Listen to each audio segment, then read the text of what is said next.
Hello friends, welcome to learning sessions. And अगर आप तैयारी कर रहे हैं CIIB की और ABFM यानी कि एडवांस बिजनेस फाइनेंशियल मैनेजमेंट की तैयारी कर रहे हैं तो इस वीडियो को एंड तक ज़रूर गो थ्रू कीजिए, बिकॉज इस वीडियो के थ्रू हमने बहुत ही इंपॉर्टेंट कंसेप्ट आपके लिए कवर किए हैं। वैसे तो हमारी सभी PDFs चारों के चारों कंपल्सरी सब्जेक्ट्स एंड 5 के 5 इलेक्टिव सब्जेक्ट्स की फ्री ऑफ कॉस्ट हम आप लोगों को प्रोवाइड कर रहे हैं, हमारी एप्लीकेशन के थ्रू भी और हमारी वेबसाइट के थ्रू भी। लिंक जो है आपको डिस्क्रिप्शन में भी मिल जाएगा और साथ के साथ आप डायरेक्टली भी लिंक को विजिट कर सकते हैं, विच इज़ iibf.info/CAIIB। तो इस वीडियो के माध्यम से बहुत ही इंपॉर्टेंट कंसेप्ट्स को हम कवर करेंगे रिलेटेड टू ABFM, और ये वीडियो काफ़ी ज़्यादा इंपॉर्टेंट होने वाली है for the upcoming exams of CAIIB।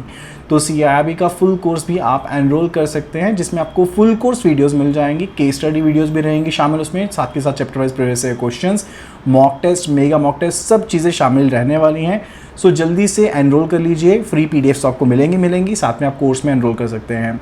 फिलहाल इस वीडियो को जल्दी से स्टार्ट कर देते हैं ताकि आप इस वीडियो को डेफिनेटली अच्छे से समझ पाएँ। और अगर आपको ये वीडियो पसंद आती है तो वीडियो को लाइक ज़रूर कीजिए और शेयर ज़रूर कीजिए अपने फ्रेंड्स के साथ जो भी JIIB CIIB की तैयारी कर रहे हैं। Financial leverage and trading on equity over there. अब इक्विटी होल्डर्स पर्टिकुलरली क्या होते हैं, मेन इक्विटी होल्डर क्या होता है, जैसे मान लीजिए कंपनी है एंड फर्दर इस कंपनी का शेयर 100% है। अब 100% में से इन्होंने 40% के शेयर है वो इश्यू कर दिए, तो यहाँ पर ये पर्सन जिन्होंने यहाँ पर शेयर परचेज किए वो बन गए equity holder. And equity holders का मेन मोटिव क्या रहता है, वो चाहता है कि वो इन्वेस्टमेंट जो उन्होंने करी है ना, इस शेयर का प्राइस यानी कि अर्निंग पर शेयर जो है वो यहाँ पर इंक्रीज होती रहे। अगर किसी कंपनी का EPS अच्छा जा रहा है तो डेफिनेटली उस कंपनी की जो यहाँ पर शेयर की वैल्यू है वो भी एप्रिशिएट करेगी, ठीक है। एंड फर्दर उनको कैपिटल गेन भी होगा एंड मोर ओवर उनको ज्यादा अर्निंग भी मिलेगी। अगर अर्निंग ज्यादा होगी तभी कंपनी उनको ज्यादा डिविडेंड इशू करेगी ना। डिविडेंड बेसिकली कहां से आएगा, डिविडेंड प्रॉफिट से आएगा। एंड प्रॉफिट कब ज्यादा होगा, जब अर्निंग पर शेयर ज्यादा है, ठीक है। तो यहां पर बिजनेस जो है वो यहां पर पर्टिकुलरली क्या कोशिश करता है कि यहां पर जो वैल्यू है इक्विटी की उसको इंक्रीज किया जाए एंड फर्दर मोर ओवर जो अर्निंग पर शेयर है उसको यहां पर इंक्रीज किया जाए।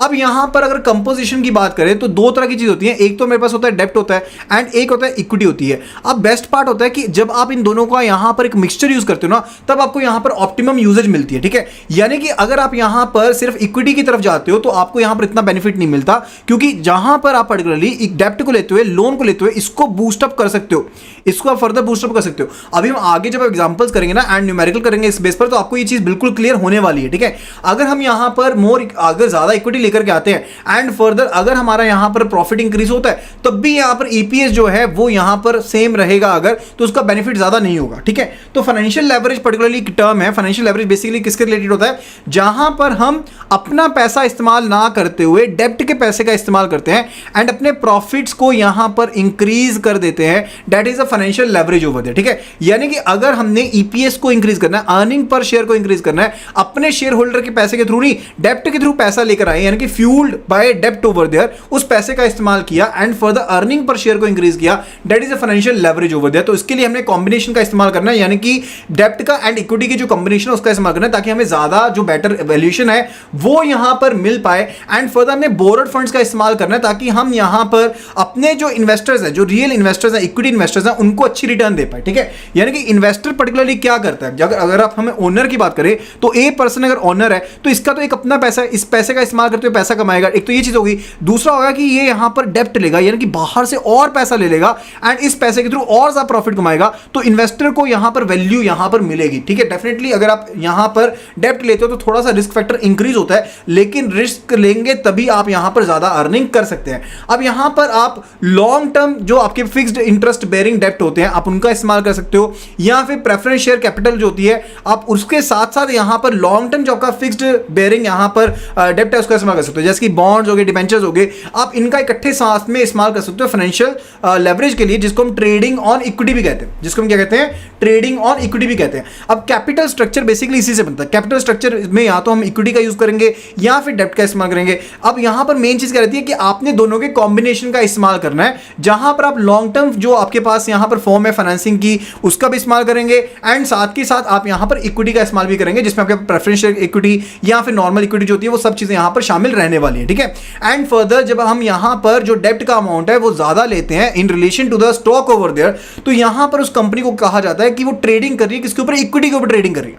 That the company is trading on equity over there, that is set over there. यानी कि अगर मेरे पास कैपिटल जो है इक्विटी है वो 10 की है एंड मान लीजिए मैं 25 का यहाँ पर डेप्ट बाहर से ले रखा है एंड फॉर इसके थ्रू यहाँ पर कंपनी को ज्यादा आगे बढ़ा रहा हूँ, पुश कर रहा हूँ, इसके थ्रू कंपनी को ज्यादा आगे पुश कर रहा हूं, that is what that company will be set to be what कि ये ट्रेडिंग कर रहे हैं किसके ऊपर, इक्विटी के ऊपर ये ट्रेडिंग कर रहे हैं। एंड फर्दर अगर मेरे पास डेप्ट का जो यहां पर अमाउंट है वो यहां पर कम है, यानी कि मेरे पास डेप्ट जो है वो यहां पर कम है एंड इक्विटी के पैसे का मैं इस्तेमाल ज्यादा कर रहा हूं, यानी कि शेयर होल्डर्स के पैसे का इस्तेमाल ज्यादा कर रहा हूं, that is set to be trading on thick equity. उसको कहते हैं कि हम किसके ऊपर कर रहे हैं, हम थिक इक्विटी के ऊपर काम कर रहे हैं। एंड जबकि हम डेप्ट का अगर ज्यादा इस्तेमाल करते हैं एंड फॉर इक्विटी का कम इस्तेमाल करते हैं तो उसको हम कहते हैं trading on equity normally. Okay, so that is a फंडा रिलेटेड टू द डेफिनेशंस, इनके बेस पर क्वेश्चन बन सकते हैं। ओके, अब फाइनेंशियल लेवरेज का इंपैक्ट क्या बनता है? अब इंपैक्ट ये बनता है कि अगर मेरे पास यहां पर अपने पैसे दे 10 रुपए, 15 रुपए मैंने लोन ले लिया, मेरे पास टोटल पैसे कितने हो गए 25 हो गए, तो 25 का यूज करते ज्यादा बेनिफिट दे सकता हूं, तो रिलेटिवली मैं यहां पर अर्निंग जो है शेयर होल्डर्स की उसको इंक्रीज कर सकता हूं। एंड फर्दर यहां पर ये जो चीज है इस एजम्पशन के ऊपर बेस्ड है कि जो फिक्स्ड चार्जेस हैं वो यहां पर मैं लो कॉस्ट के ऊपर ऑब्टेन कर सकता हूं, यानी कि अगर मैं बॉन्ड्स इशू करता हूं, अगर मैं बॉन्ड्स इशू करता हूं तो यहां पर मुझे फिक्स्ड इंटरेस्ट पे करना है ना, फिक्स्ड इंटरेस्ट पे करना है, तो यहां पर अगर मैं बड़ा अमाउंट यानी कि लार्ज अमाउंट लेना चाहता हूं तो मेरे को यहां पर कम रेट के ऊपर, लेसर रेट के ऊपर यहां पर ये जो लोन है वो यहां पर मिल जाएगा एंड इसका इस्तेमाल करते हुए मैं ज्यादा अर्निंग यहां पर अर्न कर सकता हूं। अब जो अर्निंग एसेट के ऊपर है यानी कि फाइनेंस बाय फिक्स्ड कॉस्ट या फिर जो यहां पर डिस्ट्रीब्यूटेड अमाउंट था इक्विटी होल्डर्स के ऊपर, वो पर्टिकुलरली क्या है, that is what is the main funda related, main difference between them. यानी कि मेरे पास इस तरह से समझो कि एक एसेट है जो कि मैंने डेप्ट लेकर के क्रिएट किया, यानी कि लोन लेकर के क्रिएट किया, एंड फर्दर एक एसेट है जिसके ऊपर मैंने इक्विटी के यहां पर पैसे का इस्तेमाल किया, जहां पर मैंने इक्विटी के पैसे का इस्तेमाल किया। इन दोनों की बात कर रहा हूं, एक एसेट यहां पर लिया जिसके ऊपर डेप्ट का इस्तेमाल किया, जिसको एक्वायर करने के लिए डेप्ट का इस्तेमाल किया, एक एसेट लिया सेम उसी कैटेगरी का जिसके ऊपर मैंने इक्विटी का इस्तेमाल किया, यानी कि शेयर होल्डर के पैसे का इस्तेमाल किया। ओके, तो यहां पर अगर मैं डेप्ट लेते हुए एसेट को एक्वायर करता हूं तो उसका ज्यादा बेनिफिट होगा, उसका ज्यादा बेनिफिट होगा, क्योंकि यहां पर मैं जो पैसा मेरे पास था इस पैसे को, डेप्ट के पैसे को, ये assumption ये है कि इस पैसे को मैं यहां पर कम रेट के ऊपर ऑब्टेन कर सकता हूं, जबकि जो इक्विटी वाला पैसा है वो यहां पर ज्यादा महंगा पड़ता है हमें, वो ज्यादा क्या पड़ता है, महंगा पड़ता है, तो वो उसे क्या कहते हैं, फाइनेंशियल लेवरेज कहते हैं। एंड फाइनेंशियल लेवरेज को हम अर्निंग पर शेयर, अगर हमने यहां पर फाइनेंशियल जो लेवरेज है इसको हमने एनालाइज करना है तो हम ईपीएस के थ्रू एंड जो हमारी रिटर्न ऑन इक्विटी कैपिटल है, रिटर्न ऑन इक्विटी कैपिटल है, यानी कि जो रिटर्न ऑन इन्वेस्टमेंट है इसके थ्रू हम यहां पर पता लगा सकते हैं कि इन दो फैक्टर्स के थ्रू कि फाइनेंशियल लेवरेज हम इसको एनालाइज कर सकते हैं अच्छे से। Okay, so that is a फंडा रिलेटेड। अब फाइनेंशियल लेवरेज को कैलकुलेट किस तरह से करते हैं इसके फॉर्मूले के बारे में हम यहां पर गो थ्रू कर लेते हैं। अब यहां पर फाइनेंशियल लेवरेज से रिलेटेड कोई भी स्टैंडर्ड फॉर्मूला नहीं है, इसके रिलेटेड डिफरेंट फॉर्मुलाज है, यानी कि डेप्ट टू एसेट रेशियो, यानी कि टोटल डेप्ट कितना है एंड टोटल एसेट्स कितने हैं, उस फॉर्मूले का यूज कर लो। डेप्ट टू इक्विटी रेशियो, यानी कि टोटल डेप्ट कितना है एंड फर्दर टोटल इक्विटी कितनी है, ठीक है, उसका इस्तेमाल कर सकते हैं। एंड डीईआर का एक और फॉर्मूला यहां पर फॉर्मूला होता है, DER is equal to long term liabilities divided by tangible net worth, divided by tangible net worth, ये भी फॉर्मूला रहता है यहां पर डीईआर यानी कि डेप्ट इक्विटी रेशियो को लेकर के। एंड इसी तरह से हम डेप्ट टू EBIDTA का इस्तेमाल कर सकते हैं। डेप्ट टू EBIDTA क्या होता है, basically earning before interest and tax and tax, earning before interest and tax amortisation, ठीक है, तो टैक्स या एमोटाइजेशन से पहले आपके पास जो यहां पर प्रॉफिट है उसकी रेशियो, ठीक है। एंड फॉर इसी तरह से ड्यू पॉइंट एनालिसिस भी कर सकते हैं जहां पर हम इक्विटी मल्टीप्लायर का इस्तेमाल करते हैं, equity multiplier is equal to what, total asset कितने हैं, टोटल इक्विटी कितनी है, उसका इस्तेमाल करते हैं। So these are the different formulas जिसका इस्तेमाल करते हुए हम फाइनेंशियल लेवरेज को कैलकुलेट कर सकते हैं। अब लेवरेज इज फंडा रिलेटेड टू इट कि हमारे पास खुद का पैसा कितना है एंड डेप्ट का पैसा कितना है, हम उन दोनों में रिलेशनशिप देखना चाहते हैं, इन दोनों के बीच में रिलेशनशिप देखना चाहते हैं, that is a leverage over there, that is a leverage over there. इसी तरह से हम यहां पर इंटरेस्ट कवरेज रेशियो का इस्तेमाल कर सकते हैं, जैसे DSCR होती है ना हमारे पास, जैसे हमारे पास एक फॉर्म होता है DSCR का, DSCR पर्टिकुलर क्या होता है, जहां पर हम डेब्ट सर्विस कवरेज रेशियो देखते हैं, एंड एक मेरे पास होता है interest coverage ratio, that is interest coverage ratio, यानी कि इंटरेस्ट को सर्विस करने के लिए हमारे पास कितना पैसा अवेलेबल है। अब इसके केस में भी हम EBIT का इस्तेमाल करते हैं, earning before interest and tax का इस्तेमाल करते हैं, डिवाइडेड बाय जो मेरे पास इंटरेस्ट था उसका इस्तेमाल करते हैं, that is interest coverage ratio over there, ठीक है। तो इस तरह से हम यहां पर कैलकुलेशन कर सकते हैं फाइनेंशियल लेवरेज की। Okay, that is related two degree of financial leverage and it's behaviour, यानी कि जो हमारे पास फाइनेंशियल लेवरेज है ये किस तरह से इंपैक्ट करता है एंड इसका क्या बिहेवियर रहता है। अब यहां पर एक सिंपल सी चीज समझिएगा, अगर मुझे रिटर्न ऑन इक्विटी को यहां पर इंक्रीज करना, अगर मुझे जो रिटर्न ऑन इक्विटी है इसके ऊपर मुझे यहां पर इस वैल्यू को इंक्रीज करना है, यानी कि रिटर्न को इक्विटी के ऊपर इंक्रीज करना है एक पर्टिकुलर पॉइंट के ऊपर, तो उसका यहां पर नेगेटिव इंपैक्ट भी पड़ता है, अगर मैं रिटर्न को इक्विटी के ऊपर ज़्यादा इंक्रीज कर दूंगा तो उसका नेगेटिव इंपैक्ट भी बढ़ता है। एंड फर्दर इसको इंक्रीज करना तो ज़रूरी है, हम चाहते हैं कि हम ईपीएस को इंक्रीज करें, हम चाहते हैं हम ईपीएस को इंक्रीज करें, लेकिन अगर मैं इसको ज़्यादा इंक्रीज करता हूं तो वो नेगेटिव इंपैक्ट भी पड़ता है। तभी ये कहा जाता है कि जो यहाँ पर फाइनेंशियल लेवरेज है ना, ये दो धारी तलवार की तरह है। यानी कि अगर मैं फाइनेंशियल लेवरेज बहुत ज़्यादा कर देता हूं तो वो काफ़ी ज़्यादा रिस्कियर कंसर्न बन जाएगा। क्या बन जाएगा? काफ़ी ज़्यादा रिस्कियर कंसर्न बन जाएगा। अब देखिए इस तरह से समझिए कि मेरे पास खुद के 10 रुपए हैं, मैंने मार्केट से 50 रुपए ले रखे हैं एंड मैं यहाँ पर इसका इस्तेमाल करते बिजनेस कर रहा हूँ। एंड यहाँ पर एक तरफ मेरे पास 10 रुपए हैं, मैंने मार्केट से भी 10 रुपए ले रखे हैं एंड यहाँ पर इसका इस्तेमाल करते हुए मैं यहाँ पर बिजनेस कर रहा हूँ। तो कौन सा केस ज़्यादा सेफ है? डेफिनेटली ये वाला केस सेफ लग रहा है ना, क्योंकि यहाँ पर लोन अमाउंट कम है तो डेफिनेटली रिस्क भी है जो कम है, ठीक है। लेकिन यहाँ पर इस केस में यहाँ पर लोन ज़्यादा तो डेफिनेटली रिस्क एसोसिएटेड जो है ज़्यादा है। तो यहाँ पर अगर मैं बहुत ज़्यादा फाइनेंशियल लेवरेज करता हूँ तो वो भी नेगेटिव इंपैक्ट लेकर के आती है चीज़, ठीक है। Excess of everything is actually bad. Okay, तो ये चीज़ यहाँ पर हमें पता लग रही है। फर्दर इट्स रिलेटेड टू हम यहाँ पर डिग्री ऑफ फाइनेंशियल एवरेज को कैलकुलेट किस तरह से कर सकते हैं। अब अगर हमने डिग्री ऑफ फाइनेंशियल एवरेज को कैलकुलेट करना है तो इसके लिए हमें ईबीआईटी एंड जो इंटरेस्ट एक्सपेंस है उनके बीच में रिलेशनशिप एस्टैब्लिश करना पड़ेगा। ईबीआईटी पर्टिकुलरली ये रहता है कि जो मेरा ऑपरेटिंग प्रॉफिट है, EBIT is particularly related to the जो मेरे ऑपरेटिंग प्रॉफिट है उसके बीच में, एंड जो इंटरेस्ट है इनके बीच में मुझे यहाँ पर एक पर्टिकुलरली मैं क्योंकि इस इंटरेस्ट को एक फिक्स्ड इंटरेस्ट यहाँ पर एक्सपेंस काउंट कर रहा हूँ, इसको मैं क्या कर रहा हूँ एक फिक्स्ड एक्सपेंस काउंट कर रहा हूँ, तो मुझे इन दोनों के बीच में एक रिलेशनशिप तय करना पड़ेगा अगर मैं यहाँ पर फाइनेंशियल लेवरेज की डिग्री को कैलकुलेट करना चाहता हूँ। ओके, तो डिग्री ऑफ फाइनेंशियल लेवरेज जो है that is particularly given by what? That is given by EPS.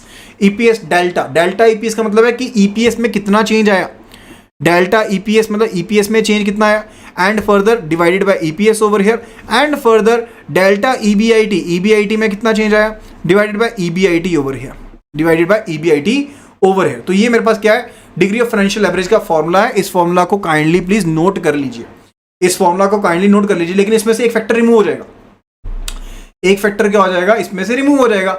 अब यहां पर हमने रिफाइंड फॉर्मूला लिख दिया। इसका रिफाइंड फॉर्मूला क्या बन गया? That is actually equal to कि जो मेरे पास यहां पर ईबीटी है, ईबीटी बेसिकली क्या है? अर्निंग बिफोर टैक्स है, बिकॉज मैं यहां पर ईपीएस की जगह पर ईबीटी का इस्तेमाल करूं, ईबीटी एंड ईबीआईटी का इस्तेमाल करूं। ईबीटी क्या है? That is earning before tax over there, and EBIT क्या होता है? Earning before interest and tax. यानी कि इंटरेस्ट एंड टैक्स को जब डेबिट कर देते हैं, हम सब्ट्रैक्ट कर देते हैं, तो हमारे पास जो प्रॉफिट आता है, अर्निंग आती है, that is EBIT over there. अगर नहीं करते हैं तो ईबीटी रहता है वो। तो यहां पर रहेगा delta EBT divided by EBT and further delta EBIT and further divided by EBIT over there. ये मेरे पास फॉर्मूला है जिसको हमने ध्यान में रखना है। ये वाले फॉर्मूला को भूल जाइए, ये वाले फॉर्मूला को याद रख लीजिएगा, ठीक है। अभी भी याद आपने नहीं रखना, इसको और इजी कर देते हैं। कैसे इजी करेंगे? सिंपल सा फंडा याद रखिएगा कि यहां पर अगर मेरे पास लेट्स से द केस, अगर मेरे पास यहां पर ईबीटी की बात कर रहे हैं, लेट्स से द केस कि पहले वो मेरे पास कितना था? 80 रुपीज था मेरे पास, पहले वो कितना था? यहां पर 80 रुपीज था, एंड फर्दर अब वो कितना हो गया? ईबीटी कितना हो गया? यहां पर हो गया 81 रुपीज हो गया। पहले 80 था, अब 81 रुपीज हो गया। एंड फर्दर इंटरेस्ट टैक्स की जो वैल्यू थी वो यहां पर 20 थी, इंटरेस्ट टैक्स की जो वैल्यू थी वो यहां पर 20 थी। इवन जब यहां पर 80 था तब वो मेरे पास ईबीआईटी कितना हुआ? तब मेरे पास ईबीआईटी कितना हुआ? वो बेसिकली यहां पर 60 होगा, एंड फॉर दिस केस में कितना होगा? 61 होगा, ठीक है। तो इन अगर केस में यहां पर दोनों की डिफरेंसेस को देखता हूं, अगर दोनों के डिफरेंसेस को मैं गो थ्रू करता हूं तो डिफरेंसेस कोई भी नहीं है, तो मैं इन टर्म्स को यहां पर कैंसिल आउट कर सकता हूं, यानी कि डेल्टा वाली टर्म्स को यहां पर कैंसिल आउट कर सकता हूं, ठीक है। तो इस एग्जांपल के थ्रू समझेगा, ज्यादा बेटर समझ पाएंगे। ईबीआईटी जो है यानी कि earning before interest and tax जो है, earning before interest and tax जो है वो यहां पर कितनी बताई गई है? That is given to be 100 rupees, 100 over there. वो यहां पर 100 रुपीज बताई गई है। यहां पर वो कितनी बताई गई है? 100 रुपीज बताई गई है, एंड इंटरेस्ट का अमाउंट 20 रुपीज बताया गया। अब चेंज इन ईबीआईटी कितना है? यानी कि ईबीआईटी जो है वो यहां पर चेंज हुई 100 से 101 होगी। वो कितना होगी? 100 से 101 होगी, ठीक है। उसके केस में पर्टिकुलरली क्या होगा? अब मेरे पास ईबीआईटी यानी कि earning before interest and tax जो था वो यहां पर 100 से 101 चलेगी, okay. And for the interest जो है वो 20 है। उसके केस में ईबीटी कितना चेंज होगा? ईबीटी में कितना चेंज होगा? वो भी तो यहां पर पहले 80 था, अब 80 से 81 हो गया। अगर डिफरेंस की बात करें, ईबीटी का डिफरेंस कितना था? 1 था, ईबीआईटी का डिफरेंस कितना था? 1 था। तो दोनों फिगर सेम ही आ रही है ना, दोनों फिगर सेम आ रही है। फॉर्मूला क्या था? Formula was particularly equal to delta EBT divided by EBT and divided by delta EBIT divided by EBIT over there. तो ये वाली टर्म्स तो दोनों सेम ही होगी, तो इनको तो चेंज कर सकते हैं, इनको तो यहाँ पर सेम ही है, ये तो दोनों टर्म्स इक्वल है एक दूसरे के, तो कैंसिल आउट हो जाएंगी। बिकॉज इस टर्म को अगर हमने लिखना हो, अगर इस पर्टिकुलर हमने फ्रैक्शन को लिखना हो तो हम इस तरह से लिखेंगे ना, dollar EBT divided bye dollar delta EBT divided by EBT over here multiplied by EBIT divided by delta EBIT. अब मैं कह रहा हूं कि ईबीआईटी एंड ईबीटी इक्वल है, तो ये दोनों कैंसिल आउट हो गए। तो फॉर्मूला क्या बन गया? Formula would be EBIT divided by EBT over दिया, ईबीआईटी डिवाइडेड बाय ईबीटी। ये मेरे पास जो मेरे पास डिग्री ऑफ फाइनेंशियल यहां पर लेवरेज है उसका ये फॉर्मूला बन गया। तो आपको सिर्फ और सिर्फ इस फॉर्मूला को ध्यान में रख लेना है। यहां पर मैं लिख दे रहा हूं, that is degree of financial leverage is equal to EBIT divided by EBT over here. Okay, तो ये मेरे पास यहां पर फॉर्मूला बन गया। ओके, ये चीज क्लियर होगी। फर्दर ईबीआईटी पर्टिकुलरली होता क्या है? What is EBIT? जो हमने सेल्स करी, अब सेल्स में हमारे पास कुछ ना कुछ वेरिएबल कॉस्ट होगी प्लस फिक्स्ड कॉस्ट होगी, एंड फिक्स्ड कॉस्ट में हमने अभी इंटरेस्ट को शामिल नहीं किया, एक्सक्लूडिंग है। Okay, that becomes your what? That becomes your EBIT over there. वो आपकी अर्निंग बन जाती है before interest and tax over there. वो आपकी क्या बन जाती है? Earning before interest and tax, वहां पर वो बन जाते हैं। अभी क्वेश्चंस करेंगे तो और ज्यादा आपको कवर होता रहेगा। एक सिंपल सी चीज ध्यान रखिएगा, ईबीआईटी किसके इक्वल है? जो भी आपने टोटल सेल्स करी माइनस जो भी आपकी वेरिएबल कॉस्ट थी, फिक्स्ड कॉस्ट थी, आप उसको सब्ट्रैक्ट कर दीजिए, आपके पास क्या बन गया? ईबीआईटी बन गया। अगर आप ईबीआईटी में से इंटरेस्ट को सब्ट्रैक्ट कर देते हो तो आपके पास ईबीटी बन जाएगा, तो आपके पास क्या बन जाएगा? वो ईबीटी बन जाएगा। ओके, तो यहां पर एक क्वेश्चन है, उसको गो थ्रू करते हैं। Let's have a look at it. Sales हैं एंड फर्दर हर एक यूनिट की जो कॉस्ट है वो 100 रुपीज की सेल हो रही है। टोटल केस जो आपने सेल करी 24 लाख रुपीज की सेल करी है। कितनी करी है? 24 लाख रुपीज की टोटल सेल करी है। वेरिएबल कॉस्ट दी गई है 50%। जितना ये आपके पास टोटल सेल्स है 24 लाख मेरे पास यहां पर टोटल सेल्स है, एंड फर्दर इसमें मेरे पास वेरिएबल कॉस्ट कितनी है? 50% है, तो यानी कि 12 लाख रुपीज जो है वो मेरे पास यहां पर वेरिएबल कॉस्ट है। Okay, and further fixed cost जो है वो यहां पर कितनी है? Fixed cost is given to be 10 lakh rupees. वो यहां पर मेरे पास 10 लाख की जो है यहां पर वो मेरे पास फिक्स्ड कॉस्ट गिवन है। ओके, 10 लाख की मेरे पास फिक्स्ड कॉस्ट गिवन है यहां पर। एंड इक्विटी शेयर कैपिटल जो है वो यहां पर 10 लाख की है। जो इक्विटी यहां पर फंड्स बोरोड बता दिए कि जो फंड्स बोरो किए गए हैं वो यहां पर 10 लाख के हैं, एंड फर्दर जो यहां पर शेयर इक्विटी कैपिटल है वो भी 10 लाख की है। एंड कंसीडर टैक्स जो दिया गया वो 50% दिया गया, जो टैक्स दिया गया वो यहां पर 50% दिया गया। अब डीएफएल को कैलकुलेट करना है, यानी कि डिग्री ऑफ फाइनेंशियल लेवरेज को कैलकुलेट करना है। लेवरेज कितनी है? तो डीएफएल का फॉर्मूला क्या होता है? That is EBIT divided by EBT over there. यही फॉर्मूला है यहाँ पर, this is the formula over here. अब ईबीआईटी क्या होता है? मेरे पास टोटल सेल्स कितनी है? Total sales equal to 24 and for the variable cost कितनी है? माइनस वेरिएबल कॉस्ट कितनी दी गई है? That is basically given to be मेरे पास 12 लाख की है ना variable cost, plus fixed cost 10 lakh की है। तो यहां पर मेरे पास ईबीआईटी कितना बन गया? ईबीआईटी बन गया मेरे पास 24 minus 22 that is 2 lakh over. ये मेरे पास ईबीआईटी बन गया। एंड ईबीटी क्या होता है? EBT is equal to EBIT minus interest cost. अब यहां पर डेब्ट कंपोनेंट कितना दिया गया? ध्यान से देखिएगा, एक तो इक्विटी कंपोनेंट है, इक्विटी कंपोनेंट के ऊपर क्या कोई इंटरेस्ट चार्ज होगा? नहीं, कोई इंटरेस्ट चार्ज नहीं होगा, सिर्फ डेब्ट कंपोनेंट के ऊपर इंटरेस्ट चार्ज होगा, एंड ये 10% पर एनम के ऊपर दिया गया। यानी कि यहां पर एक साल का कितना इंटरेस्ट लगेगा? 10 लाख का 10% यानी कि 1 लाख। ठीक है, तो ईबीटी क्या होगा? 2 लाख माइनस 1 लाख, 2 लाख माइनस 1 लाख, क्योंकि इंटरेस्ट ही माइनस करना है ना सिर्फ और सिर्फ। तो ये कितना बन गया? That is actually equal to 1 lakh over there. तो मेरे पास डीएफएल कितना है, यानी कि डिग्री ऑफ फाइनेंशियल लेवरेज कितना है? That is equal to 2 over here, that is equal to 2 times over here. ये मेरे पास यहां पर आंसर आ गया। ये चीज क्लियर होगी? ये क्वेश्चन यहां पर क्लियर हो गया। ओके, सो इस तरह से हम जो डिग्री ऑफ फाइनेंशियल लेवरेज है उसको हम कैलकुलेट कर सकते हैं। अभी अगला क्वेश्चन देखते हैं यहां पर। Let's have a look at the another question over here. It says कि हमें यहां पर एक्सवाइजेड कंपनी से रिलेटेड यहां पर पिछले साल की जो डाटा है वो यहां पर कुछ इस तरह से दिया गया। इक्विटी शेयर कैपिटल जो है वो यहां पर दी गई 50 लाख की, एंड फर्दर अपने 12% के ऊपर बॉन्ड जो है वो 37 लाख के बॉन्ड इशू किए। ठीक है, तो यहां पर डिफरेंट चीजें जो है हमारे पास यहां पर गिवन है। एंड फर्दर यहां पर देखिएगा कि मेरे पास यहां पर जो पर्टिकुलर मेरे पास यहां पर दिए गई चीजें दी गई हैं, that's actually related to what, कि मेरे पास एक तो यहां पर दे दिया टोटल इक्विटी शेयर कैपिटल दे दिया कि इक्विटी जो है वो कितने अमाउंट की है? That is of amount 50 lakh rupees, 50 lakh की इक्विटी आपके पास। एंड फर्दर आपने बॉन्ड्स में कितना पैसा इशू कर रखा है? वो आपने 37 लाख का पैसा इशू कर रखा है। सेल्स कितनी गिवन है? Sales are given to be 84 lakh rupees की मेरे पास यहां पर सेल्स गिवन है। अच्छा, फिक्स्ड कॉस्ट भी गिवन है। फिक्स्ड कॉस्ट इसमें इंटरेस्ट शामिल नहीं है, 6.96 लाख का आपके पास फिक्स्ड कॉस्ट यहां पर गिवन है, प्रॉफिट वॉल्यूम रेशियो दी गई है, प्रॉफिट वॉल्यूम रेशियो कितनी गिवन है 27.55% जो है वो मेरे पास यहां पर प्रॉफिट वॉल्यूम जो रेशियो है वो यहां पर गिवन है। एंड इसके बेस पर मुझे कहा गया कि डीएफएल को कैलकुलेट करो। अब डीएफएल का फॉर्मूला क्या होता है, what is the formula of DFL, EBIT divided by EBT over there, EBIT divided by EBT. अब लास्ट क्वेश्चन में देखें तो ईबीआईटी सिंपली हमने पता लगा लिया था, ईबीआईटी का फॉर्मूला मैंने आपको बताया था, that was equal to what, जो भी मेरे पास सेल्स है एंड फर्दर माइनस जो भी मेरे पास वेरिएबल कॉस्ट है प्लस जो फिक्स्ड कॉस्ट है उसको सब्ट्रैक्ट कर दो, दैट इज योर ईबीआईटी। वो आपके पास ईबीआईटी आया था, लेकिन इसमें डायरेक्ट आपको यहां पर कुछ भी नहीं दिया गया, डायरेक्ट आपको यहां पर कुछ भी नहीं गिवन है। तो अगर आपने यहां पर कैलकुलेशन करनी है तो किस तरह से कैलकुलेशन करोगे उसके बारे में आपको यहां पर बताना है, उसके बारे में आपको यहां पर बताना है कि कैसे कैसे कैलकुलेशन आप करोगे, राइट। अब एक सिंपल सी बात लेके चलो, मेरे पास जो रेशियो दी गई है प्रॉफिट वॉल्यूम रेशियो दी गई है, that is given to be 27.55% over there. जो मेरे पास प्रॉफिट वॉल्यूम रेशियो है वो यहां पर गिवन है मेरे पास, ठीक है। तो वो प्रॉफिट वॉल्यूम रेशियो पर्टिकुलर किसने दी गई है, that is given between the, जो यहां पर मेरे पास 27.55% यहां पर गिवन है, ठीक है। तो प्रॉफिट वॉल्यूम रेशियो होता क्या, ये बेसिकली एक फाइनेंशियल मेट्रिक है। क्या है, फाइनेंशियल मेट्रिक है जिसके थ्रू हम कंपनी के प्रॉफिट एंड उसकी जो सेल्स वॉल्यूम है उसके बीच में रिलेशनशिप देखते हैं। प्रॉफिट एंड सेल्स वॉल्यूम के बीच में हम जो है रिलेशनशिप को गो थ्रू करते हैं। तो यहां पर अगर हम गो थ्रू करें तो मेरे पास यहां पर कितना बनता है, टोटल सेल्स कितनी हुई है मेरे पास 84 लाख की सेल्स हुई है। एंड अगर मैं 84 को 27.55% के साथ मल्टीप्लाई कर देता हूं, ठीक है, तो कितना आता है, let's have a look at it, 84 lakh multiplied bye 27.55% that becomes 23.142।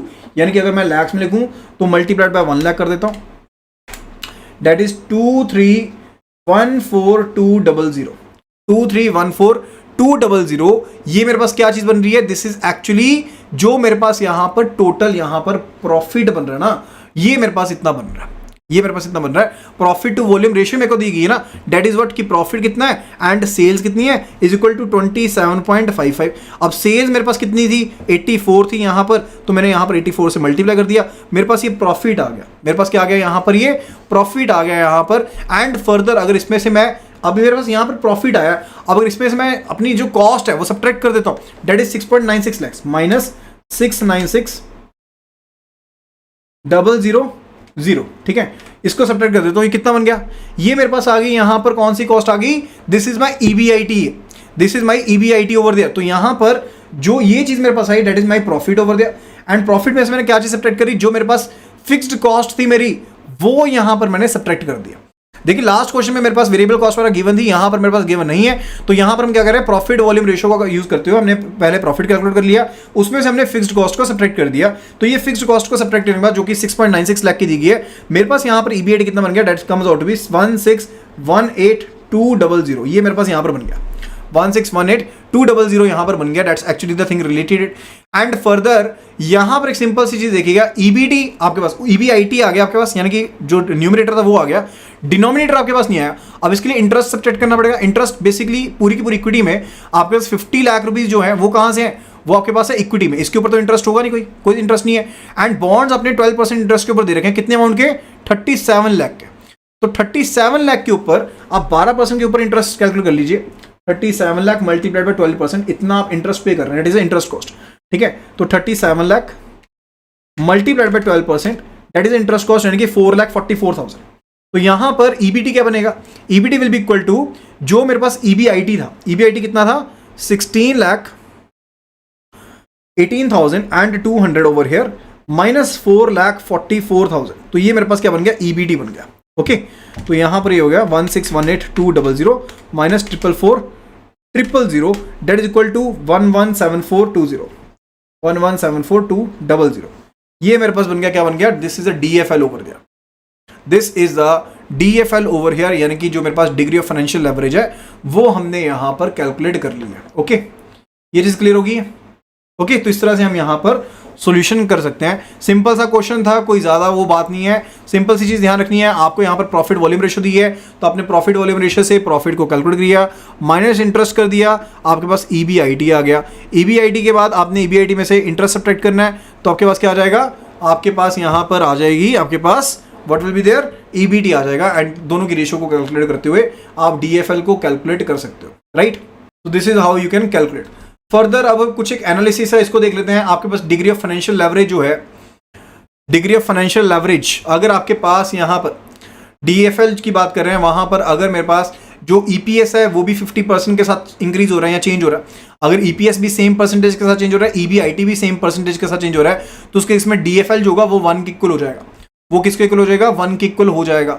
And इसी तरह से अगर मेरे पास DFL के केस में EPS एंड EBIT का कंसेप्ट है, एंड फर्दर एक के केस में 62.50% है, दूसरे में 50% का चेंज है, तो डेफिनेटली जो चेंज होगा वो 1.25 के इक्वल आएगा। जो यहाँ पर मेरे पास DFL बन जाएगा वो 1.25 के इक्वल हो जाएगा। डेट इज अ सिंपल फंडा रिलेटेड, इसमें कुछ ज्यादा जांच पड़ताल करने वाली बात नहीं है। ओके, थर्ड जो पॉइंट है दैट्स रिलेटेड टू बिजनेस अगर ब्रेक इवन पॉइंट के ऊपर ऑपरेट कर रहा है, जब बिजनेस जो है वो ब्रेक इवन पॉइंट के ऊपर ऑपरेट कर रहा है। अच्छा, ब्रेक इवन पॉइंट क्या होता है? ब्रेक इवन पॉइंट वो पॉइंट है जहां पर नो प्रॉफिट नो लॉस है, ना कोई प्रॉफिट हो रहा है ना कोई लॉस हो रहा है। वहां पर पर्टिकुलरली मेरे पास EBT तो है ही नहीं है, वहां पर पर्टिकुलरली EBT तो मेरे पास है ही नहीं है, क्योंकि हम ब्रेक इवन पॉइंट के केस में EBT को कंसीडर करते हैं ना कि जीरो है। We consider the EBT to be equal to zero over there, यानी कि no profit no loss situation है।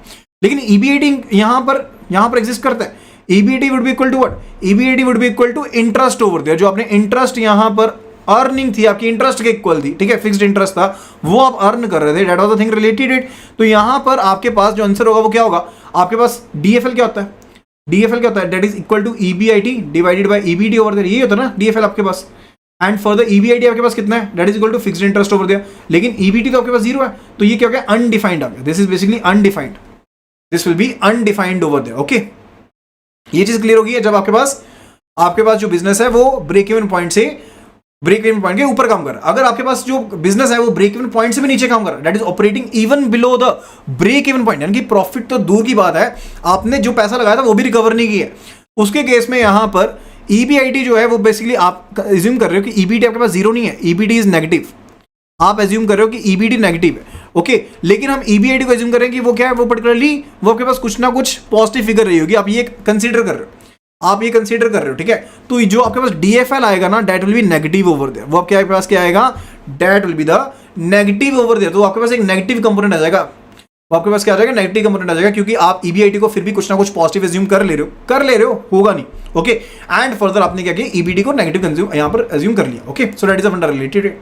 अच्छा, अब यहाँ पर एक क्वेश्चन है, यहाँ पर गो थ्रू करते हैं, let's have a look at it. अभी बेसिकली क्या है, आप यहाँ पर डिफरेंशिएट करना चाहते हैं दोनों चीजों के बीच में कि कौन सा प्लान आपको लेना चाहिए। मैंने आपको बताया ना कि यहाँ पर आपके पास कैपिटल स्ट्रक्चर होता है, कि आपके पास डेप्ट पार्ट है, इक्विटी पार्ट है, आपको कौन से पार्ट की तरफ जाना चाहिए उसके बारे में था, ठीक है। डेप्ट की तरफ जाना चाहिए, इक्विटी जाना चाहिए, या फिर दोनों का मिक्सचर होना चाहिए, किस हिसाब से मिक्सचर होना चाहिए उसके बारे में बात कर रहे थे। तो लेट्स कंसीडर दैट, ओके। तो एक फर्म है जो यहाँ पर दो फाइनेंशियल प्लान्स को कंसीडर कर रही है, एंड फर्दर उनका इंपैक्ट कंसीडर कर रही है कि EPS के ऊपर क्या इंपैक्ट होने वाला है, यानी कि अर्निंग पर शेयर के ऊपर क्या इंपैक्ट होने वाला है। जो टोटल फंड्स रिक्वायर्ड है यहाँ पर इन्वेस्टमेंट के लिए एसेट्स में, वो 5 लाख रुपए रिक्वायर्ड, यानी कि टोटल जो यहाँ पर फंड्स रिक्वायर्ड है, जो पैसा यहाँ पर आपने टोटल उठाना है, चाहे इक्विटी से चाहे डेप्ट से, टोटल पैसा जो उठाना है वो 5 लाख का उठाना है, दोनों का मिक्सचर, ओके। तो यहाँ पर कहा गया फाइनेंशियल प्लान है, पहले प्लान के केस में आप क्या कर रहे हो? 4 लाख डेप्ट ले रहे हो, पहले प्लान में 4 लाख डेप्ट ले रहे हो, 1 लाख आप इक्विटी के थ्रू उठाओगे, ओके। दूसरे प्लान में आप 1 लाख जो है वो आप डेप्ट ले रहे हो, एंड 4 लाख आप इक्विटी से उठाओगे, ठीक है। यानी कि DE रेशियो अगर देखें, DE रेशियो देखें, प्लान 1 के केस में वो जो है, प्लान 1 के केस में वो पर्टिकुलरली रेशियो जो है दैट इज 4:1, एंड प्लान 2 के केस में वो जो रेशियो है दैट इज 1:4 ओवर देयर। ये चीज क्लियर होगी, ओके। अब यहाँ पर ये दो प्लान है, आपने इनका कंपेयर करना है, आपने देखना है कि EPS के ऊपर क्या इंपैक्ट पड़ता है। अब टोटल फंड्स रिक्वायर दोनों के टोटल कर लिया, यहाँ पर 5-5 लाख आ गया। अब इक्विटी शेयर की बात करें तो इक्विटी शेयर यहाँ पर 10 रुपए का एक शेयर है, तो इसके केस में 10,000 शेयर हो गए, इसके केस में 40,000 शेयर हो गए, यही होगी ना चीज। यानी कि प्लान 1 के केस में जो नंबर ऑफ शेयर हो गए वो यहाँ पर 10,000 हो गए, क्योंकि हमने इक्विटी से 1 लाख पैसा उठाया था, ठीक है। तो ये 10,000 शेयर हो गए। प्लान 2 के केस में 40,000 शेयर हो गए, ओके। तो ये चीजें हमारे पास हो गई है। अब यहां पर हम क्या करेंगे, यहां पर क्योंकि फर्म जो थी इसने यहां पर EPS के ऊपर इंपैक्ट देखना था, तो इसने यहां पर 3 फंडास यहां पर क्या कर लिए, लेट कर लिए। इसने EBIT की, बेसिकली EBIT जो था earning before interest and tax था, इसकी 3 वैल्यूज को एज्यूम कर लिया।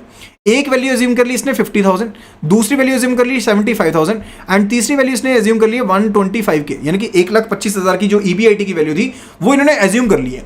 एंड टैक्स जो है वो इन्होंने 50% एज्यूम किया, वो टैक्स जो है वो यहां पर इन्होंने क्या किया, 50% एज्यूम किया, ओके। सो ये चीजें इन्होंने एज्यूम करी है। अब यहां पर फंडा देखते हैं कि क्या क्या इंपैक्ट पड़ने वाला है। अब EBIT जब मैं 50,000 की एज्यूम कर रहा हूं, जब EBIT मैं 50,000 की एज्यूम कर रहा हूं तो प्लान 1 के हिसाब से देखो इंटरेस्ट जो यहां पर डेप्ट के ऊपर पड़ेगा, क्योंकि पहले प्लान के हिसाब से जो रेशियो थी डेप्ट इक्विटी की, डेट वाज 4:1 ओवर दिया, दूसरे के केस में 1:4 थी, ठीक है। तो पहले प्लान के हिसाब से जो डेप्ट यहां के ऊपर, क्योंकि 10% हमने यहां पर देखा था, ऊपर देखेंगे यहां पर जो डेप्ट है वो इंटरेस्ट रेट कितना 10% पर एनम है, तो यहां पर इंटरेस्ट कॉस्ट कितनी बढ़ेगी, 4 लाख के ऊपर 40,000 की कॉस्ट पड़ेगी, ठीक है। 4 लाख के ऊपर यहां पर इंटरेस्ट ऑन डेप्ट जो था वो 40,000 की कॉस्ट पड़ेगी, दूसरे वाले में क्योंकि 1 लाख का डेप्ट लिया था तो 10,000 की कॉस्ट पड़ी है। तो अर्निंग बिफोर टैक्स जो बनी वो कितनी बनी, 10,000 की बनेगी, यानी कि 50,000 हमने एज्यूम की थी EBIT माइनस 40,000, तो ये मेरे पास अर्निंग बिफोर टैक्स बन गई 10,000 की बन गई। दूसरे केस में मेरे पास यहां पर 50,000 की यहां पर टोटल अर्निंग थी, एंड फॉर द 10,000 हमने यहां पर डेप्ट के ऊपर दे दिया, इंटरेस्ट दे दिया, तो मेरे पास अर्निंग बिफोर टैक्स जो थी वो 40,000 की बन गई। एंड टैक्स जो था वो 50% के ऊपर था, टैक्स जो था वो आपका 50% के ऊपर था, तो टैक्स आपने पे कर दिया, डेट इज 10,000 का 50% 5,000 पे कर दिया, एंड यहां पर भी आपने 40,000 का 50% यानी कि 20,000 टैक्स पे कर दिया। एंड आपका यहां पर जो interest after earning after interest and tax बन गई वो 5,000 की बन गई, एंड यहां पर 20,000 की बन गई।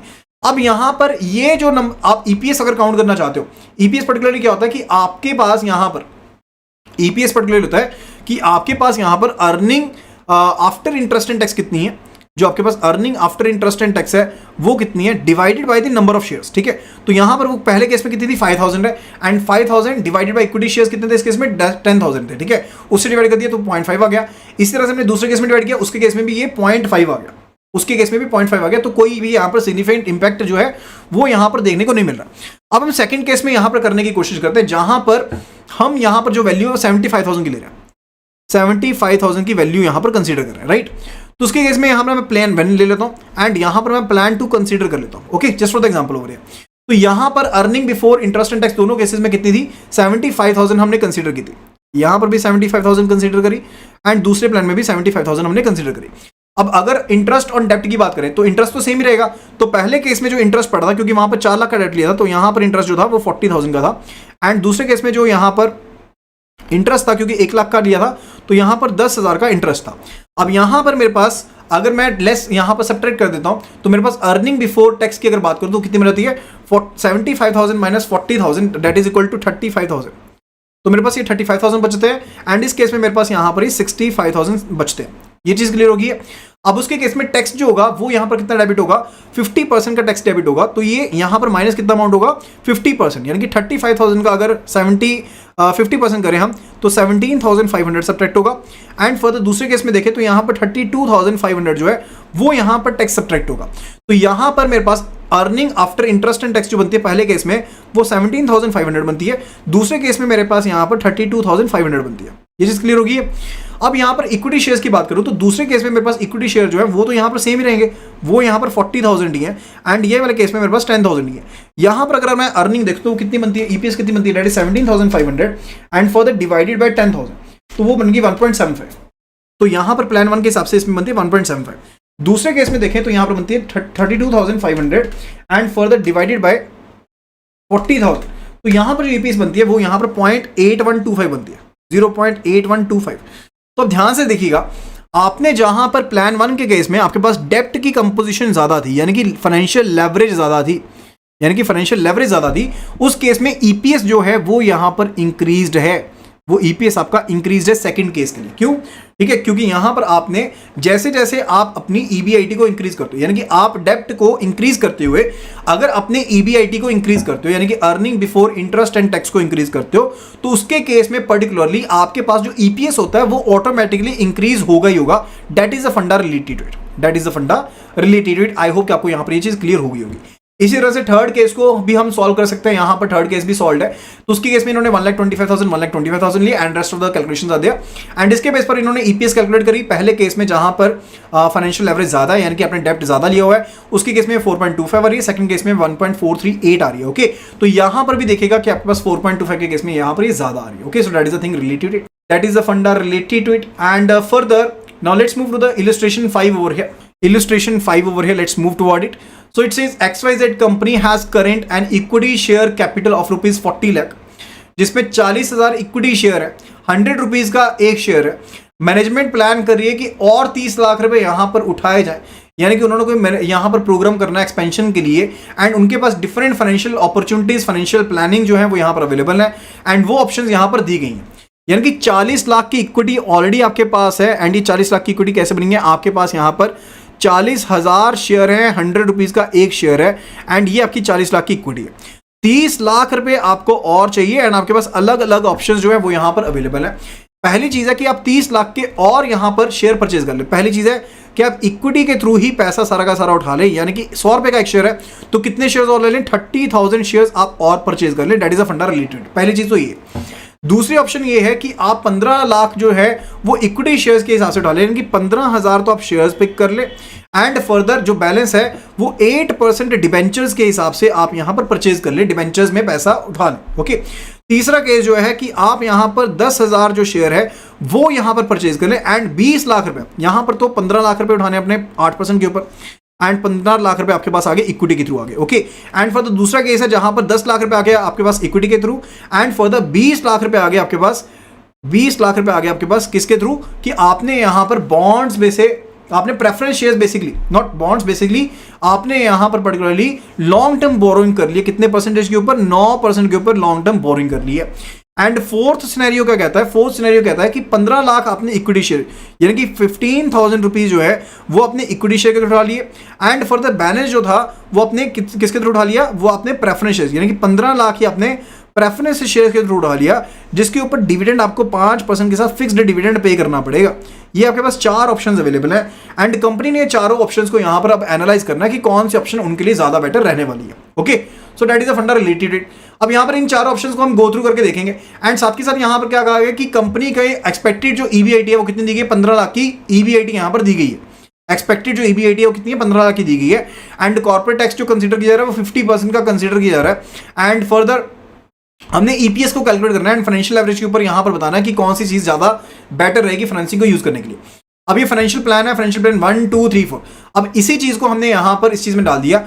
अब इक्विटी शेयर्स की बात करें तो पहले 40,000 शेयर ऑलरेडी हैं, 40,000 शेयर्स ऑलरेडी पहले हैं। अब अगर 30,000 और परचेज कर लेंगे तो नए शेयर कितने हो जाएंगे, एज पर प्लान 1 30,000 हो जाएंगे। प्लान 2 के हिसाब से देखें तो 15,000 शेयर लेने थे, टोटल शेयर कितने हो गए, 55 हो गए। प्लान 3 के हिसाब से 10,000 शेयर और लेने थे तो कितने हो गए, 40 + 10 50,000 शेयर हो गए टोटल। ठीक है। प्लान 4 के हिसाब से आपके पास कितने शेयर हो गए, आपके पास नॉर्मल शेयर कितने हो गए, 40,000 प्लस 15,000, यानी कि आपके पास 55,000 नॉर्मल शेयर हो गए, एंड बाकी के जो शेयर हैं 15,000 प्लान 4 के केस में वो प्रेफरेंस शेयर है। ओके। तो ये पर्टिकुलरली है। तो नंबर ऑफ शेयर्स हमने यहां पर लिख दिए कि कितने कितने शेयर्स हो जाएंगे यहां पर अगर किसी भी प्लान को हम कंसीडर करते हैं। एंड फर्दर प्लान 2 के हिसाब से ये था कि 15 लाख तो आपने इक्विटी शेयर के थ्रू उठा लिया, 15 लाख बाकी का जो है वो आप डिबेंचर्स के थ्रू उठाएंगे, जिसके ऊपर आप इंटरेस्ट कितना चार्ज हो रहा है, आपके पास 8% इंटरेस्ट चार्ज हो रहा है, 15 लाख रुपए आप इस तरह से उठा रहे हो। एंड थर्ड सिनेरियो में आपने ये देखा कि आप लॉन्ग टर्म फंड्स के थ्रू आप 20 लाख रुपए उठा रहे हो जो 9% के ऊपर अवेलेबल रहेगा। ये आपने 20 लाख रुपीज यहां पर लिख लिया। ठीक है। अब उसके बाद आपने 15 लाख के फोर्थ केस के हिसाब से आपने कौन से प्रेफरेंस शेयर्स इशू करने थे जिसके ऊपर 5% आपने डिविडेंड पे करना था। ठीक है। That is actually the 15 lakh over here. तो ये अमाउंट हमने यहां पर इंडिकेट कर दिया। अब क्योंकि डिफरेंट केस तो मैंने टेबल फॉर्म में आपको ये चीज समझा दी है, and it's quite interesting and quite important over here. अभी यहां पर देखिएगा ईबीआईटी पर्टिकुलर क्या रहेगा, that is earning before interest and tax, जो कि मुझे यहां पर क्वेश्चन में ऑलरेडी दी गई है कि एज्यूम कर लिया हमने ईबीआईटी हमारा जो है वो यहां पर 15 लाख रुपए, हर एक केस में 15 लाख रुपए हमने कंसीडर कर लिया। ओके। अब यहां पर इंटरेस्ट कॉस्ट जो है हम उसको क्या कर देंगे, सब्ट्रैक्ट कर देंगे, जो कि यहां पर देखिए इन केस ऑफ 8% डिबेंचर इसमें आएगी एंड इसके केस में आएगी, जो कि टैक्स से पहले आपकी होगी, क्योंकि जब आप प्रेफरेंस शेयर्स होल्ड करते हो वो बाद में होती है, वो पहले नहीं होती। ठीक है।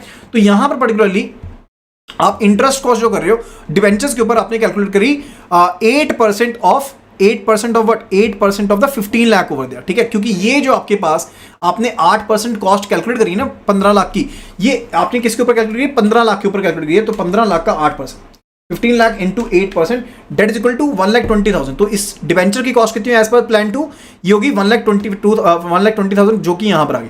अब थर्ड प्लान के हिसाब से कितना पैसा उठा था, 20 लाख रुपीज आया था 9% के ऊपर, तो कितना हो गया 20 लाख इंटू 9%, ये हो गया 1,80,000। तो इसकी कॉस्ट आ गई 1,80,000 होगी। Is it clear. अब यहां पर अर्निंग बिफोर हमने टैक्स निकाल ली, तो ये 15 लाख, पहले केस में क्योंकि सारा का सारा पार्ट इक्विटी के ऊपर था तो अर्निंग बिफोर टैक्स कितना गया, 15 लाख आ गया। दूसरे केस में जो इंटरेस्ट था उसको हमने सब्ट्रैक्ट कर दिया तो 15 लाख माइनस 120 हो गया। तीसरे केस में 15 लाख माइनस 1.8 लाख हो गया, ठीक है, तो ये हमने निकाल लिया। तीसरे केस में क्योंकि प्रेफरेंस जो शेयर है उसके ऊपर डिविडेंड बाद में पे होगा, ठीक है ना, पहले तो ना पे हो जाएगा, तो ये 15 लाख एज इट इज आ गया।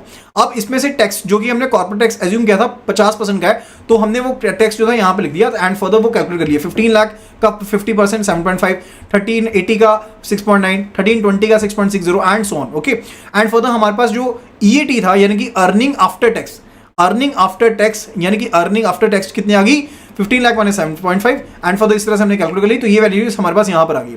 अब हमने यहां पर फोर्थ केस में क्योंकि डिविडेंड भी पे करना था तो वो डिविडेंड बिल्कुल एंड में हम यहां पर कैलकुलेट करेंगे। जो डिविडेंड पे किया गया 75,000 का एंड में पे किया गया, तो अर्निंग पर शेयर जो हमारे पास यहाँ आ गई इक्विटी शेयर के लिए आ गई, वो यहां पर पहले केस में 7.5 आई है, दूसरे केस में 6.9 एंड तीसरे केस में 6.60 आई है and then it is 6.75 lakh over there and that is a earning आई है जो हमारे पास यहां पर। तो अर्निंग पर शेयर निकालनी है तो हमने टोटल जो हमारे पास नंबर ऑफ शेयर्स है उसके साथ डिवाइड कर देंगे। तो पहले केस में देखिए आपके पास जो अर्निंग आई है वो 10.71 आई है, दूसरे केस में आपके पास 12.55 आई है, थर्ड केस में आपके पास 13.20 आई है एंड फोर्थ केस में आपके पास अर्निंग पर शेयर जो आई है वो 12.27 यहां पर आपके पास कंसीडर हुई है। अब थर्ड प्लान के साथ डेफिनेटली हम गो थ्रू करेंगे क्योंकि यहां पर अर्निंग पर शेयर सबसे ज्यादा है, जिसमें हमने 20 लाख रुपीस जो था वो यहां पर 9% के ऊपर पिक किया था, ठीक है। तो जैसे जैसे फाइनेंशियल एवरेज इंक्रीज होती है वैसे वैसे जो अर्निंग पर शेयर है वो यहां पर क्या होता है, वो यहां पर आपका बेटर बनता है, वो यहां पर आपका इंक्रीज होता है। दैट इज अ फंडा रिलेटेड। आई होप आपको यहां पर ये चीज क्लियर हो गई होगी। अगर चीज क्लियर होगी है एंड वीडियो पसंद आ रही है फटाफट से वीडियो को लाइक कर दीजिए, बिल्कुल भी मिस नहीं करना है। And degree of financial leverage हमने यहां पर कैलकुलेट कर लिया। अब डिग्री ऑफ फाइनेंशियल लेवरेज होता है EBT divided by EBIT over there, EBT divided by EBIT over there. तो ईबीआईडी -1 यहाँ -1 नहीं है माइनस आई है, यानी कि इंटरेस्ट को सब्ट्रैक्ट किया सिर्फ और सिर्फ, ठीक है। उसके सामने हमने कैलकुलेट किया तो हमारे पास यहाँ पर डिग्री ऑफ फाइनेंशियल एवरेज आ गया। तो डेफिनेटली फाइनेंशियल एवरेज यहाँ पर थर्ड केस में सबसे ज्यादा, क्योंकि आप डेब्ट का इस्तेमाल सबसे ज्यादा यहीं पर कर रहे हो, लेकिन ईपीएस को आप यहाँ पर इंक्रीज कर सकते हो, okay. So that is a फंडा रिलेटेड। फर्दर उसके बाद बात आती है related to the operating leverage over there. अब पर्टिकुलरली ऑपरेटिंग लेवरेज होती क्या है, अब पर्टिकुलरली आपके पास ऑपरेटिंग लेवरेज होती क्या है। देखिए आप यहां पर फिक्स्ड एक्सपेंसेस कंसीडर करते हो जब यहां पर इंटरेस्ट एंड फर्दर आप इंटरेस्ट को छोड़ करके जब फिक्स्ड एक्सपेंसेस को कंसीडर करते हो एंड उनको कोरिलेट करते हो प्रॉफिट के साथ, that is a operating leverage over there. तो ऑपरेटिंग लेवरेज पर्टिकुलरली क्या है कि यहां पर आप मेजर करते हैं किसी कंपनी की ऑपरेटिंग सिस्टम, ऑपरेटिंग इनकम को जो सेंसिटिविटी है, यानी कि आप अगर सेल्स को चेंज करते हो, अगर मैं सेल्स को चेंज करता हूं एंड फॉर द सेल्स को चेंज करने के साथ अगर यहां पर ऑपरेटिंग इनकम में मेरे को डिफरेंस देखने को मिलता है and that is particularly what, that is operating leverage over there. इसी चीज को हम यहां पर चेंज कैलकुलेट करते हैं, that is operating leverage over there, ठीक है। तो ऑपरेटिंग लेवरेज जो होती है that's particularly related to what, एक कंपनी जो होती है वो यहां पर उसमें ऑपरेटिंग लेवरेज नहीं होगी। कब नहीं होगी, अगर उसके पास कोई भी फिक्स्ड ऑपरेटिंग कॉस्ट नहीं है, ठीक है। सिंपल सी बात समझो कि ऑपरेटिंग लेवरेज होती है वो फिक्स्ड ऑपरेटिंग कॉस्ट के साथ डील करती है। किसके साथ डील करती है, फिक्स्ड ऑपरेटिंग कॉस्ट के साथ डील करती है।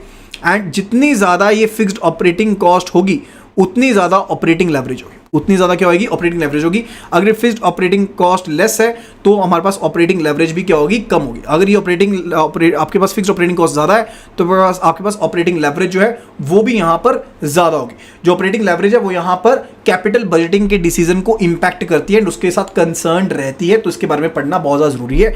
बिकॉज जो फिक्स्ड एसेट्स होते हैं वो यहां पर फिक्स्ड ऑपरेटिंग कॉस्ट भी बढ़ाते हैं एंड फर्दर अगर आपके पास वो फिक्स्ड एसेट्स हैं जो फिक्स्ड ऑपरेटिंग कॉस्ट को इंक्रीज कर रहे हैं तो वो इन टर्न जो आपके ऑपरेटिंग लेवरेज है उसको यहां पर इंक्रीज कर रहे हैं, okay. So that is a फंडा related and further operating leverage होती है उसकी वजह से आपका ऑपरेटिंग रिस्क जो होता है इंक्रीज होता है। सिंपल सी बात है, अगर आपके पास जो फिक्स्ड एसेट्स हैं, आपके पास फिक्स्ड एसेट्स हैं एंड इनके साथ एसोसिएटेड कोई कॉस्ट है, अगर ये एसोसिएटेड कॉस्ट इंक्रीज होती है तो आपकी ऑपरेटिंग जो यहां पर लेवरेज है, ऑपरेटिंग लेवरेज है यानी कि जिसको हम ओएल कहते हैं, वो यहां पर इंक्रीज होती है।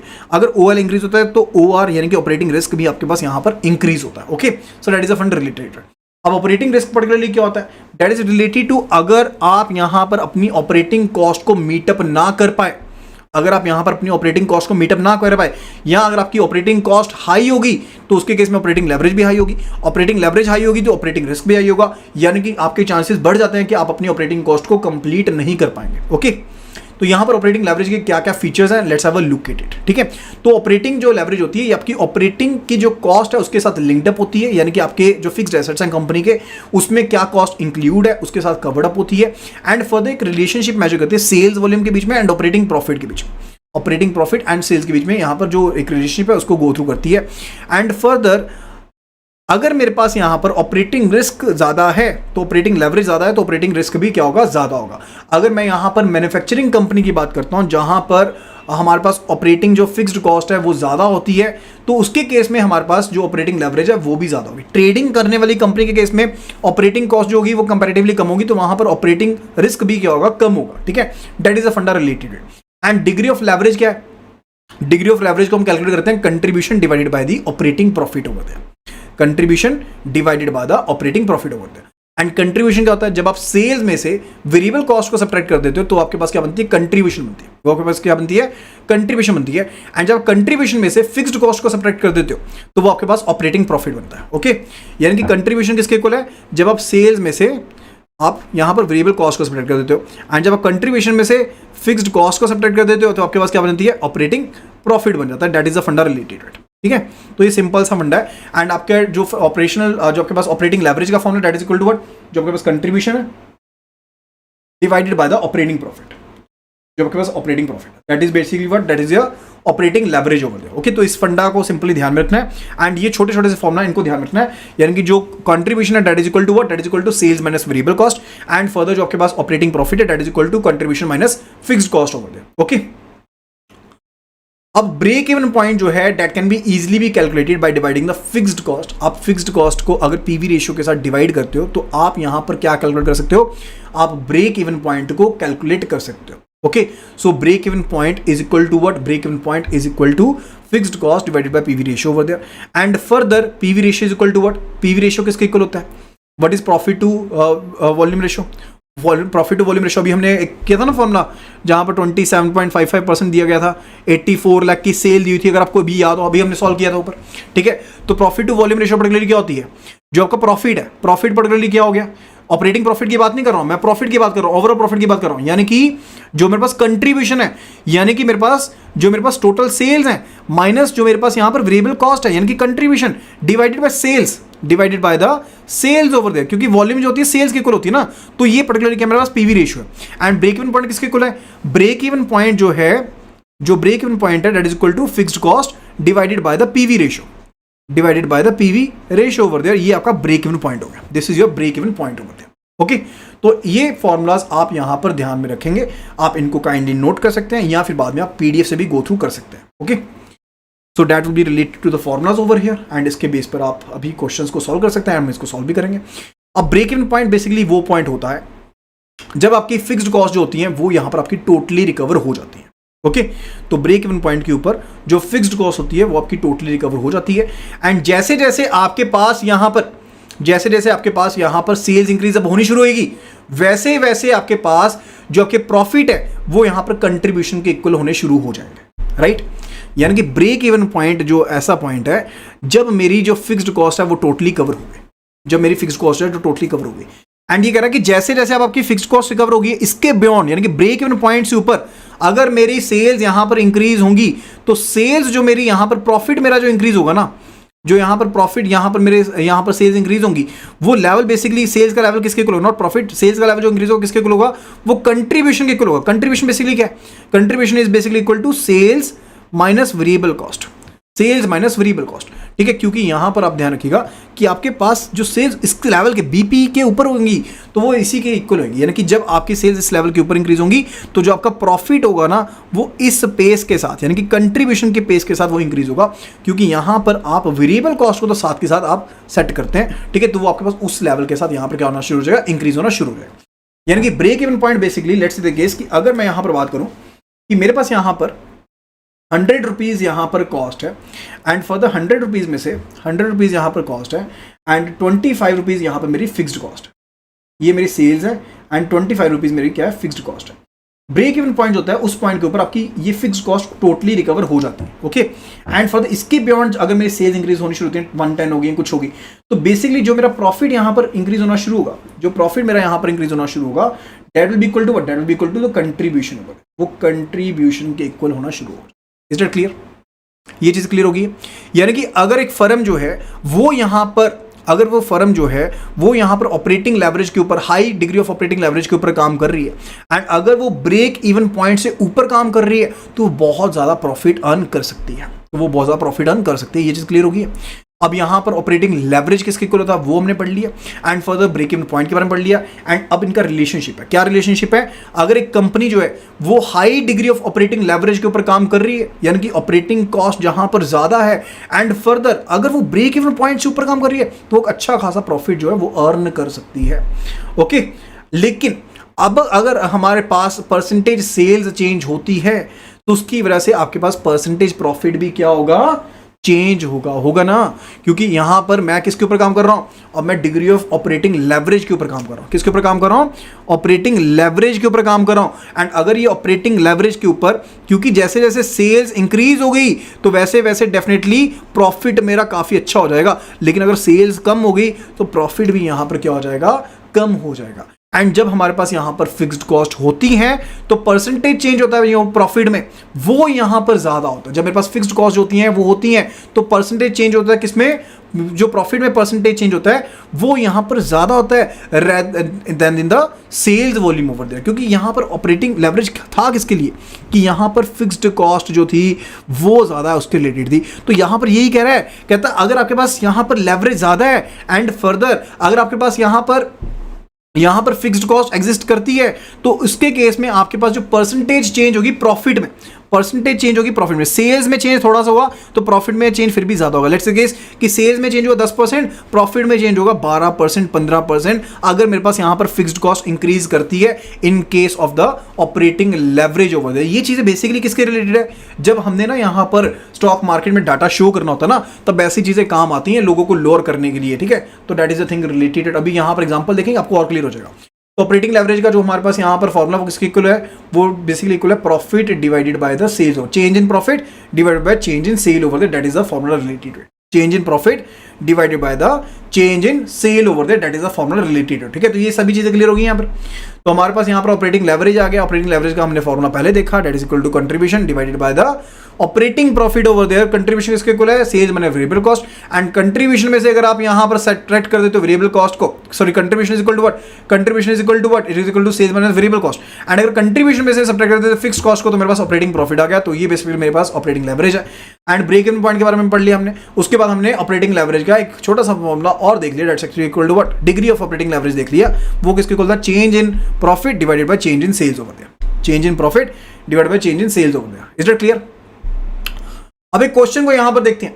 अब देखो मेरे पास यहां पर एक फर्म का जो डाटा है, कॉस्ट रिलेटेड इंफॉर्मेशन वो गिवन है। फिक्स्ड कॉस्ट दे दी कितनी, 50,000 की, वेरिएबल कॉस्ट दे दी 70% ऑफ सेल्स की दे दी, सेल दे दी 2 लाख की पिछले साल की एंड 2,50,000 दे दी इस साल की। And find out the change in sales and operating profit जब मेरे पास फिक्स्ड कॉस्ट जो थी वो नहीं थी, यानी कि कोई लेवरेज थी ही नहीं। पहला केस था जब हमने फिक्स्ड कॉस्ट को कंसीडर नहीं किया, पहले कॉस्ट में 50,000 वाली चीज नहीं माननी। ओके, दूसरे पार्ट में कहा कि fixed cost is there, leverage situation है। लेवरेज कब होती है, जब आपके पास फिक्स्ड कॉस्ट होती है, उसी को हम ऑपरेटिंग लेवरेज कहते हैं। Okay, so that is a फंडा रिलेटेड। तो हमारे पास सेल्स कितनी है, 2 लाख की है दोनों केस में। एक केस में हमारे पास इस साल की सेल है 2 लाख की, पिछले साल की सेल कितनी, सॉरी पिछले साल की सेल थी 2 लाख की, इस साल की सेल है 2.5 लाख की, ठीक है। परसेंटेज चेंज कितना है वो हमने कैलकुलेट कर लिया, यानी कि 2,50,000 minus 2 lakh divided by 2 lakh, that is equal to 25% over there.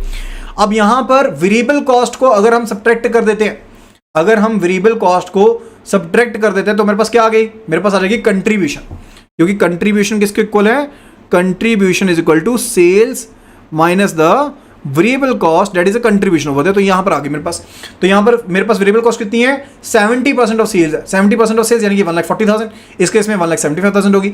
तो यहां पर प्रॉफिट फ्रॉम ऑपरेशंस कितना आ गया, पहले केस में आ गया 60,000, दूसरे केस में आ गया 75,000। अब ध्यान से देखो, अब ध्यान से देखना, ये वो केस है जहां पर हमने फिक्स्ड कॉस्ट को कंसीडर नहीं किया, क्योंकि यहां पर लेवरेज थी ही नहीं, यहां पर लेवरेज थी ही नहीं। तो यहां पर परसेंटेज चेंज इन प्रॉफिट कितना हो रहा है, सेल्स में चेंज हो रहा है 25%, एंड यहां पर प्रॉफिट में भी कितना चेंज हो रहा है, 25% का ही चेंज हो रहा है। कितना चेंज हो रहा है, 25% का चेंज हो रहा है। अब सेकंड केस देखते हैं।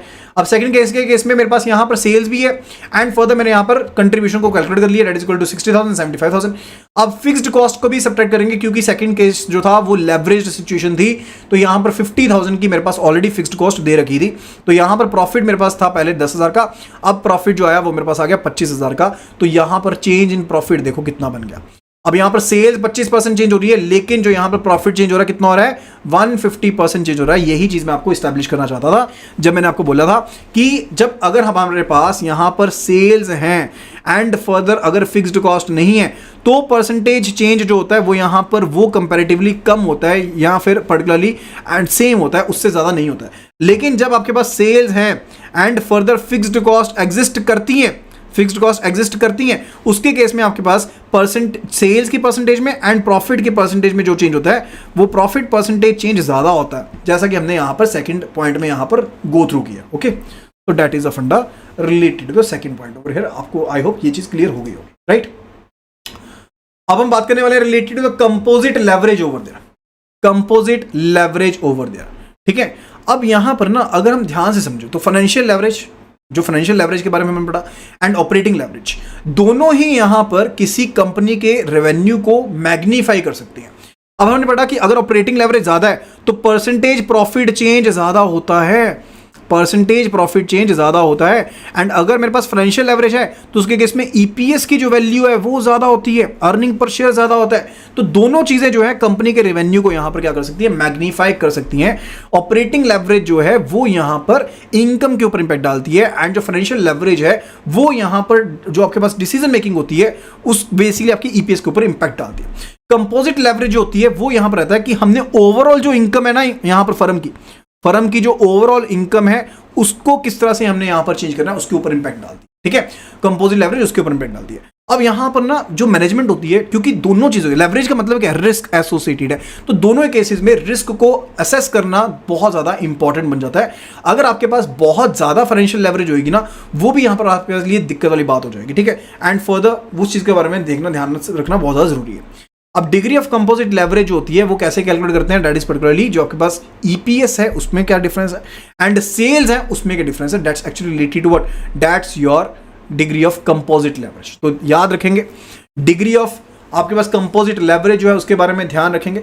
आपके पास डिग्री ऑफ ऑपरेशनल लेवरेज क्या थी, डिग्री ऑफ ऑपरेशनल लेवरेज क्या थी, degree of operational leverage what was it, kindly please जल्दी से बता दीजिए।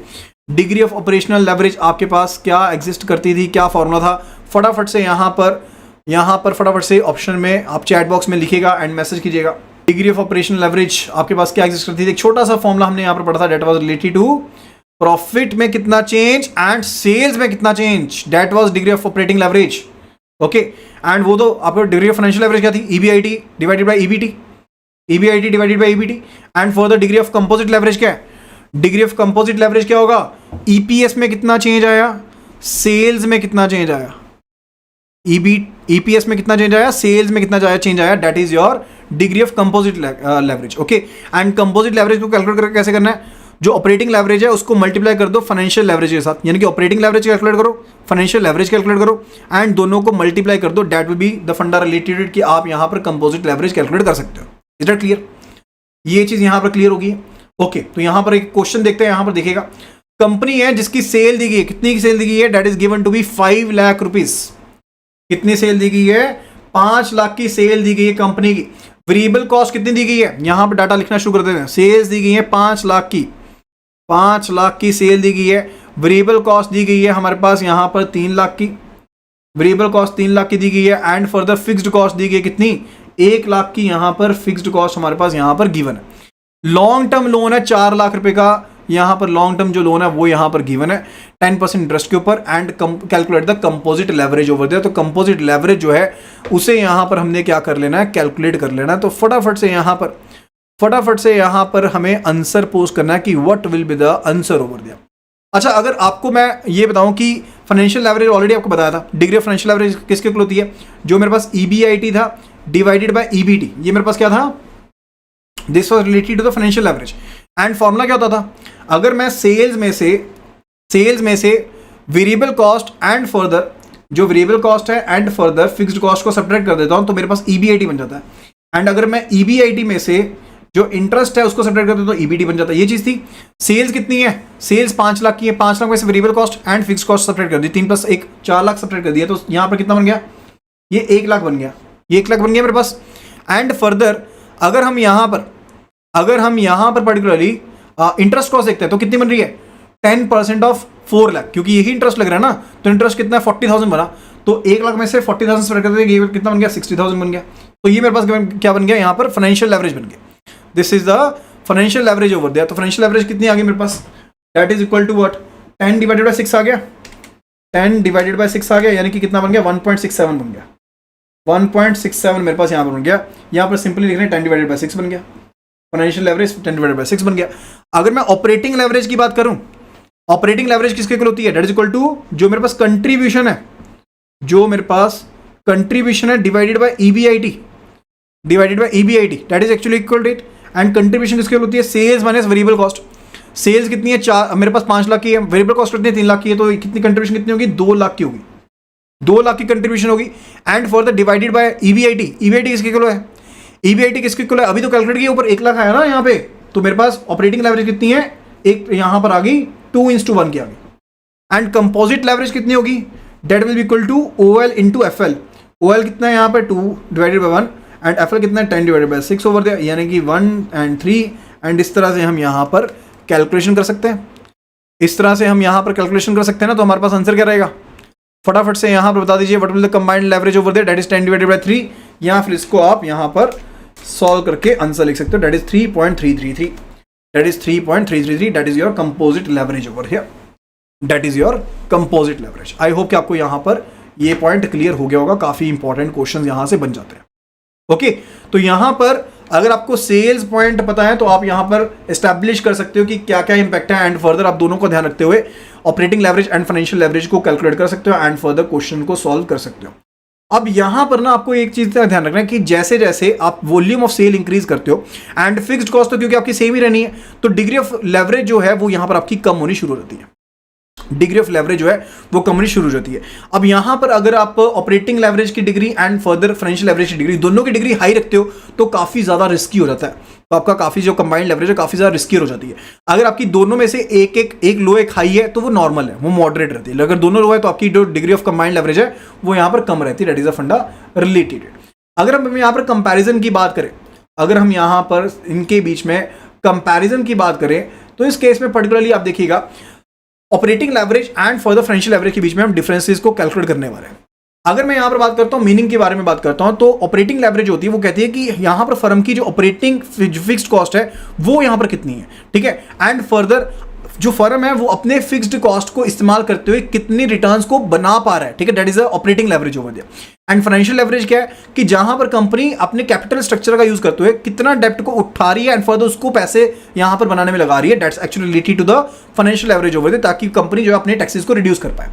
एंड फर्दर जो यहां पर ऑपरेटिंग लेवरेज है वो यहां पर कंपनी की फिक्स्ड कॉस्ट के बारे में, एंड फाइनेंशियल लेवरेज यहां पर कंपनी के कैपिटल स्ट्रक्चर के बारे में, यानी कि डेब्ट इक्विटी की क्या रेशियो रहेगी उसके बारे में। एंड मेजर की बात करें तो यहां पर ऑपरेटिंग रिस्क कितना शामिल है उसको मेजर करती है, financial leverage is particular related to financial risk कितना है उसको मेजर करती है। कैलकुलेशन की बात करें that is contribution divided by EBIT, contribution divided by EBIT, that is your operating leverage, अभी हमने कैलकुलेट भी किया। And further financial leverage equal to what, EBIT divided by EBT, EBIT को ईबीटी से डिवाइड कर देते हो, आपके पास क्या फाइनेंशियल लेवरेज है। अगर इंपैक्ट की बात करें, अगर आपके पास बहुत ज्यादा डिग्री है तो डेफिनेटली रिस्क ज्यादा हो जाएगा, एंड फर्दर फाइनेंशियल लेवरेज ज्यादा है तो डेफिनेटली फाइनेंशियल रिस्क ज्यादा हो जाएगा, ठीक है। अगर हम यहां पर ऑपरेटिंग लेवरेज की बात करते हैं, अगर फर्दर वो आपके पास बेसिकली जो डिग्री ऑफ ऑपरेटिंग लेवरेज होती है ना वो यहां पर ब्रेक इवन पॉइंट से क्या होती है, ज्यादा होती है। एंड फाइनेंशियल लेवरेज का डायरेक्ट रिलेशनशिप किसके साथ होता है, लायबिलिटी साइड के साथ डायरेक्ट रिलेशनशिप होता है, ओके। एंड आप प्रेफर क्या करते हो कि आपके पास ऑपरेटिंग लेवरेज जो है वो यहां पर कम हो एंड फाइनेंशियल लेवरेज जो आपके पास क्या हो, ज्यादा हो, that is preferred over there, okay. So that would be the funda related to the controlling। तो कंट्रोल पर्टिकुलरली होता क्या है, देखिए जब आपने यहां पर किसी चीज के रिलेटेड प्लान किया, आपने उसके हिसाब से रिसोर्सेज को ऑर्गेनाइज किया, आपने स्टाफिंग करी, यानी कि जो मैन पावर चाहिए थी जिस तरह से चाहिए थी आपने उसको कंट्रोल किया, एंड उसके बाद आपने यहां पर डायरेक्शन भी प्रोवाइड करी उनको कि कोई डेविएशन ना हो। अब बात आती है हम मॉनिटरिंग करना चाहते हैं, हम यहां पर जो परफॉर्मेंस स्टैंडर्ड्स हमने सेट किए थे हम यहां पर उनको देखना चाहते हैं कि उसके हिसाब से हम किस तरह से चल रहे हैं एंड एक्चुअल परफॉर्मेंस को हम यहां पर बेंचमार्क के साथ क्या करेंगे, कंपेयर करेंगे, ताकि जो भी करेक्टिव एक्शन लेने वाला है हम यहां पर करेक्टिव एक्शन ले पाए। सो मेन करेक्टरिस्टिक यहां पर कंट्रोलिंग का क्या रहता है, फर्स्ट ऑफ ऑल कि हमने अगर ऑर्गेनाइजेशन के जो ऑब्जेक्टिव्स हैं उनको यहां पर अकम्प्लिश करना है तो जरूरी बन जाता है कि हम यहां पर जो कोई भी चीजें हमारे पास हो रही हैं, जिस कायदे के साथ हो रही हैं, वो पर्टिकुलरली स्टैंडर्ड्स के हिसाब से हो एंड साथ ही साथ हम अपने रिसोर्सेज का एफिशिएंट यूज कर पाए। एंड कंट्रोलिंग जो होती है वो यहां पर ये दिखती है कि क्या चीजें जो है वो सही तरीके से हो रही हैं, क्या डिसिप्लिन जो है वो मेंटेन्ड है, जो यहां पर आपने डेकोरम मेंटेन करना था वो डेकोरेट मेंटेन किया जा रहा है। एंड फर्दर ये जो यहां पर कंट्रोलिंग है इंप्लॉय को मोटिवेट भी करती है, क्योंकि इंप्लॉय को ये लगता है कि उसके ऊपर लगातार कोई जो है वो उसके ऊपर एफर्ट कर रहा है एंड फर्दर उसको सही करने की कोशिश कर रहा है, तो यहां पर उनका मोरल ज्यादा बढ़ता है, उनके एफर्ट्स इंक्रीज होते हैं एंड फर्दर जो इंप्लॉयज है वो ज्यादा बेटर फील करते हैं। सो कंट्रोलिंग साथ के साथ ये भी इंश्योर करती है कि हम यहां पर जो भी इस्टेब्लिश हमने स्टैंडर्ड किए थे, यानी कि जो स्टैंडर्ड्स हमने देखे थे, चाहे वो इंट्रा स्टैंडर्ड से यानी कि अपनी ऑर्गेनाइजेशन से रिलेटेड स्टैंडर्ड से, चाहे वो हमने मार्केट वाइड यानी कि इंडस्ट्री वाइड यहां पर स्टैंडर्ड्स पिक किए थे, तो हम यहां पर ये देखते हैं कि ये जो स्टैंडर्ड्स है क्या हम इनको फुलफिल कर पा रहे हैं कि नहीं कर पा रहे हैं। एंड ओवरऑल जो कंट्रोल होता है हमारा मैनेजमेंट का इंप्लॉयज के ऊपर, प्रोसेसेस के ऊपर, वो यहां पर इंक्रीज होता है। एंड कंट्रोल अगर आप प्रॉपर कर रहे हैं तो उसके इसमें जो भी एरर्स पहले हो रहे थे वो एरर्स अभी कम हो जाते हैं। So these were the characteristics of the controlling over there. And अगर हम बात करते हैं कि एडवांटेजेस क्या है यहां पर कंट्रोलिंग के, तो सबसे पहली चीज है कि आप यहां पर ऑर्गेनाइजेशन गोल्स को अचीव कर पाते हैं। आपको पता होता है, देखिए सब चीजें आपने कर ली, आपने प्लानिंग कर लिया, सब कुछ कर लिया, अब उसके केस में आप यहां पर चाहते हैं कि जो एस्टैब्लिश स्टैंडर्ड थे, जो बेंचमार्क चीज थी, आप उसके हिसाब से प्रोसेसेस को चला पाए एंड इसके साथ आप एरर्स को सबसे कम कर सकते हैं, रिसोर्सेज को इफेक्टिवली एंड एफिशिएंटली यूज कर सकते हैं, आप एक्यूरेसी को इंक्रीज कर सकते हैं एंड एक्यूरेसी को वैलिडेशन भी दे सकते हैं एंड फर्दर प्रॉपर डेकोरम हम मेंटेन कर सकते हैं, स्टाफ मोटिवेट होता है एंड बेटर कोऑर्डिनेशन होता है ऑर्गेनाइजेशन में। सुपरविजन काफी ज्यादा सिंपल हो जाती है जब आप कंट्रोल करते हैं, क्योंकि आपको बार बार चीजें नहीं देखनी पड़ती हैं कि वो पर्सन चीज कर रहा है या नहीं कर रहा है। एंड फर्दर डिसेंट्रलाइजेशन होती है, क्योंकि कंट्रोल प्रॉपरली आप कर पा रहे हैं। तो डिसेंट्रलाइजेशन कैसे होती है कि डिसीजन मेकिंग जो है, क्योंकि सुपरविजन यहां पर काफी ज्यादा आप निगलेक्ट कर सकते हैं, तो यहां पर जो आप पर डिसीजन मेकिंग है वो कई पैनल्स पर, कई एंड्स पर दे सकते हैं। तो डेफिनेटली इसके थ्रू यहां पर सिंप्लीफिकेशन होती है, किसमें, सुपरविजन में। फीडबैक यहां पर इंप्लॉयज को मिलती है, तो उसके थ्रू यहां पर प्रॉपर जो चीजें हैं वो उनका मोरल अप होता है एंड साथ ही साथ फीडबैक जो है आपको भी मिलती है, एज अ मैनेजमेंट आपको भी फीडबैक मिलती है कि आप प्रॉपर चीजों को कर पा रहे हैं कि नहीं कर पा रहे हैं। एंड अल्टीमेटली उसके साथ क्या होता है कि आप फ्यूचर प्लानिंग के लिए आपको वो चीजें हेल्प आउट करती है, क्योंकि आप जो प्रोसेस कर रहे थे अगर वो प्रोसेस सही किया हुआ तो ठीक है, अगर प्रोसेस सही नहीं किया उसके केस में आपको फीडबैक मिल गई कि ये चीज सही से नहीं हुई है, तो आप यहां पर अपने जो फ्यूचर प्लान होंगे उनको ज्यादा बेटर वे में यहां पर एग्जीक्यूट कर सकते हैं। Further it's related to limitation क्या रहती है कंट्रोलिंग की, इसके बारे में यहां पर फटाफट से देख लेते हैं। देखिए कंट्रोलिंग जो होती है ना वो यहां पर एक महंगी चीज है। महंगी चीज क्यों है? खास करके जब मैं छोटी फर्म्स की बात करता हूं तो उनके लिए कंट्रोल करना बार बार उनके लिए क्या है, यहां पर महंगा चीज है, क्योंकि एक्चुअल परफॉर्मेंस को मेजर करना कई बार क्या होता है कि आपके पास ऐसे पैरामीटर्स नहीं है। लेट्स से केस अगर तो मैं यहां पर एक फैक्ट्री की बात कर रहा हूं जो कि यहां पर प्रोडक्शन करती है, तो मैं पता लगा सकता हूं इस फैक्ट्री की परफॉर्मेंस कैसी है। क्यों? क्योंकि मुझे पता होगा कि कितनी प्रोडक्शन हुई, कितनी प्रोडक्शन नहीं हुई, उसके बेस पर मैं यहां पर कह सकता हूं कि हाँ ये परफॉर्मेंस ज्यादा थी या नहीं थी। लेट्स से केस की अगर फैक्ट्री की जो कैपेसिटी थी वो 10,000 यूनिट्स की थी एंड फर्दर वो यहां पर 10,000 यूनिट्स जो है वो यहां पर प्रोड्यूस कर दिए लगातार, तो उसके केस में मैं कहूंगा कि हाँ ठीक है। लेकिन अगर 10,000 यूनिट्स नहीं प्रोड्यूस हो रहे हैं, 8,000 प्रोड्यूस हो रहे हैं, तो उसके केस में कहेंगे कि यहां पर डिफिकल्टी है, ठीक है, कि यहां पर मतलब प्रोडक्शन, यहां पर परफॉर्मेंस सही नहीं है। लेकिन कई जगह पर यहां पर आप जॉब सेटिस्फेक्शन जैसे हो गया या टीम स्पिरिट हो गया, एम्प्लॉय मोरल हो गया, अब इसको आप क्वांटिफाई तो नहीं कर सकते ना, तो उसके साथ आप परफॉर्मेंस कैसे मेजर करेंगे? You can not do that. तो उसके केस में कंट्रोल करना क्या होता है, डिफिकल्ट हो जाता है। फर्दर आप जो इंटरनल फैक्टर्स है आप उनको कंट्रोल कर सकते हैं, एक्सटर्नल फैक्टर्स को कैसे कंट्रोल करोगे? ठीक है, जैसे कि गवर्नमेंट के डिसीजंस है, पॉलिसीज है, कंज्यूमर का बिहेवियर है, टेक्नोलॉजिकल इनोवेशन चेंजेस आ गए, कंपटीशन यहां पर इंक्रीज हो गया, तो वो तो एक्सटर्नल चीज हो गई। इंटरनल चीजों को तो कंट्रोल कर लिया कि हाँ रॉ मटेरियल ऐसे खर्च करना था, जो हमारे इंफॉर्मेशन सिस्टम से उनको इस तरह से यूज करना था, पासवर्ड सिक्योरिटी इस तरह से करनी थी, ये चीजें ऐसे करनी थी, वो चीजें तो कंट्रोल कर ली। लेकिन जो एक्सटर्नल सोर्सेज थे उनको कंट्रोल हम कर ही नहीं सकते हैं, तो वो भी यहां पर लिमिटेशन है। साथ ही साथ जब आप कंट्रोल ज्यादा करना शुरू कर देते हैं ना, तो इंप्लॉय की तरफ से रेजिस्टेंस आता है, क्योंकि वो कहते हैं कि वो आप उनकी फ्रीडम को क्या कर रहे हो, रिस्ट्रिक्ट कर रहे हो, उनकी लिबर्टी को यहां पर क्या कर रहे हो, रिस्ट्रिक्ट कर रहे हो, तो ऑटोमेटिकली वहां से रेजिस्टेंस आना शुरू हो जाता है। एंड मोर ओवर अगर आप बहुत ज्यादा डिपेंड करते हो ना कंट्रोल्स के ऊपर, तो उसके केस में क्या होता है कि सुपरविजन में बहुत ज्यादा फ्रीडम मिलनी शुरू होती है, क्योंकि आप हर जगह पर रूल रेगुलेशन की बात करने लग जाते हो, आप सुपरविजन इतनी सारी चीजों के ऊपर नहीं हो सकती है। ठीक है, तो यहां पर अगर ऑर्गेनाइजेशंस कंट्रोल करती रहती है तो प्रोसेसेस जो होते हैं स्लो डाउन हो जाते हैं, प्रोसेसेस स्लो डाउन हो जाते हैं। देखिए मान लीजिए कि कोई प्रोडक्शन सेंटर था, उसके बीच में हमने रूल के नाम पर 100 रूल्स बना दिए, पहले वो 100 चीजें चेक होंगी तब वो अगली स्टेज पे जाएगा, ठीक है। तो उसके केस में क्या होगा, डेफिनेटली स्लो डाउन हो गया प्रोसेस, ठीक है। एंड ऑर्गेनाइजेशन में ज्यादा एरर हो सकते हैं अगर कंट्रोल सही से एग्जीक्यूट नहीं हुए। देखिए कंट्रोल का मेन काम तो है कि यहां पर कंट्रोल, यहां पर एरर्स को रोकना, लेकिन अगर वो यहां पर पर्सन ने लैक्सिटी शो कर दी एंड प्रॉपर सुपरविजन ना हुई तो उसके केस में क्या होगा कि ऑर्गेनाइजेशन में यहां पर ज्यादा एरर्स शुरू हो जाएंगे, ठीक है। तो ये यहां पर लिमिटेशन है। सबसे पहली चीज, महंगी चीज है, एक्चुअल परफॉर्मेंस को कंपेयर करना डिफिकल्ट हो जाता है, कई बार चीजें क्वांटिटेटिव नहीं होती हैं, क्वालिटेटिव होती हैं। एंड फर्दर आपको यहां पर एक्सटर्नल जो चीज होती है उसके ऊपर कोई कंट्रोल रहता नहीं है, इंप्लॉयज की तरफ से आपके पास रेजिस्टेंस रहता है, ओवर डिपेंडेंस रहती है आपकी कंट्रोल्स के ऊपर। एंड जो ऑपरेशंस होते हैं वहां पर आप पर्टिकुलरली क्या है, आपके स्लो डाउन हो जाते हैं ऑपरेशंस, एंड फर्दर ज्यादा एरर्स एंड फ्रॉड्स हो सकते हैं अगर यहां पर कंट्रोल्स को सही से एग्जीक्यूट नहीं किया गया, ठीक है। तो ये यहां पर चीजें रहने वाली है। Further it's related to types of control management. तो कंट्रोल मैनेजमेंट की क्या क्या टाइप्स हैं, let's have a look at it. First of all it's related to feedback control. Feedback control क्या कि जब आपको फीडबैक मिलती है उसके बेस पर आप चीजों को कंट्रोल करने की कोशिश करते हैं, that is basically what, that is a feedback control. एक होता है प्रोएक्टिव कंट्रोल। प्रोएक्टिव कंट्रोल यानी कि फ्यूचर ओरिएंटेड कंट्रोल करते हैं, आप पहले चीजों को एंटिसिपेट करते हैं कि हाँ ये चीज ऐसे होगी एंड फर्दर उसके बिहाफ पर पहले करेक्टिव एक्शन ले लेते हैं, ठीक है, that is a proactive control. And एक होता है कॉन्करेंट कंट्रोल। कॉन्करेंट कंट्रोल होता है जैसे कॉन्करेंट ऑडिट होती है ना कि साथ के साथ ऑडिट होती रहेगी, वैसे ही कॉन्करेंट यहां पर कंट्रोल होता है कि यहां पर जैसे जैसे चीजें चल रही हैं वैसे वैसे आपका कंट्रोल साथ के साथ चलता रहेगा, यानी कि रियल टाइम में आप चीजों को देखते हैं, परखते हैं एंड फर्दर उसके हिसाब से कंट्रोल लगाते हैं, that is a concurrent control over there. तो तीन तरह के कंट्रोल है, एक फीडबैक कंट्रोल है, दूसरा मेरे पास प्रोएक्टिव कंट्रोल है जो फ्यूचर के बेस पर है, एंड तीसरा मेरे पास कॉन्करेंट कंट्रोल है। तो ये टोटल तीन कंट्रोल हमारे पास यहां पर रहने वाले हैं।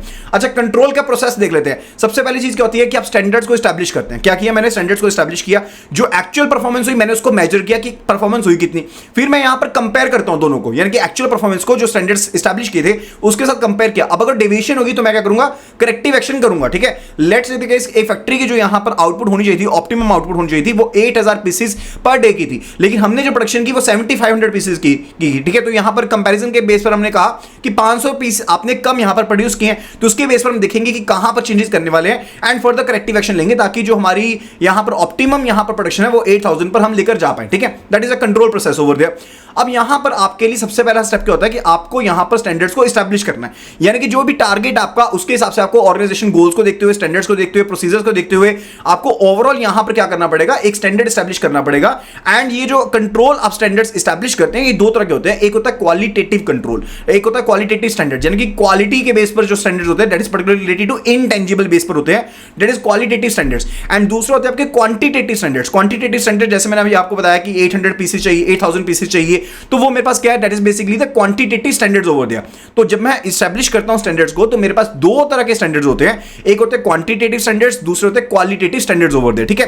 एंड फर्दर यहां पर बात आती है related to measurement of actual performance, यानी कि एक्चुअल परफॉर्मेंस हमने क्या करनी होती है, मेजर हमने करनी होती है, यानी कि मुझे एक्चुअल परफॉर्मेंस जो मैं काम एक्चुअल में हो रहा है उसको हम मेजर करेंगे, यानी कि उसके लिए हमारे पास डिफरेंट मॉडल्स हो सकते हैं, डिफरेंट तरीके हो सकते हैं जिसके बेस पर हम जो भी परफॉर्मेंस हो रही है उसको हम मेजर करते हैं, that is a main thing related to it, ठीक है। एंड कई बार ना इस चीज को मेजर करना, परफॉर्मेंस को मेजर करना काफी ज्यादा मैनेजमेंट के लिए डिफिकल्ट हो जाता है।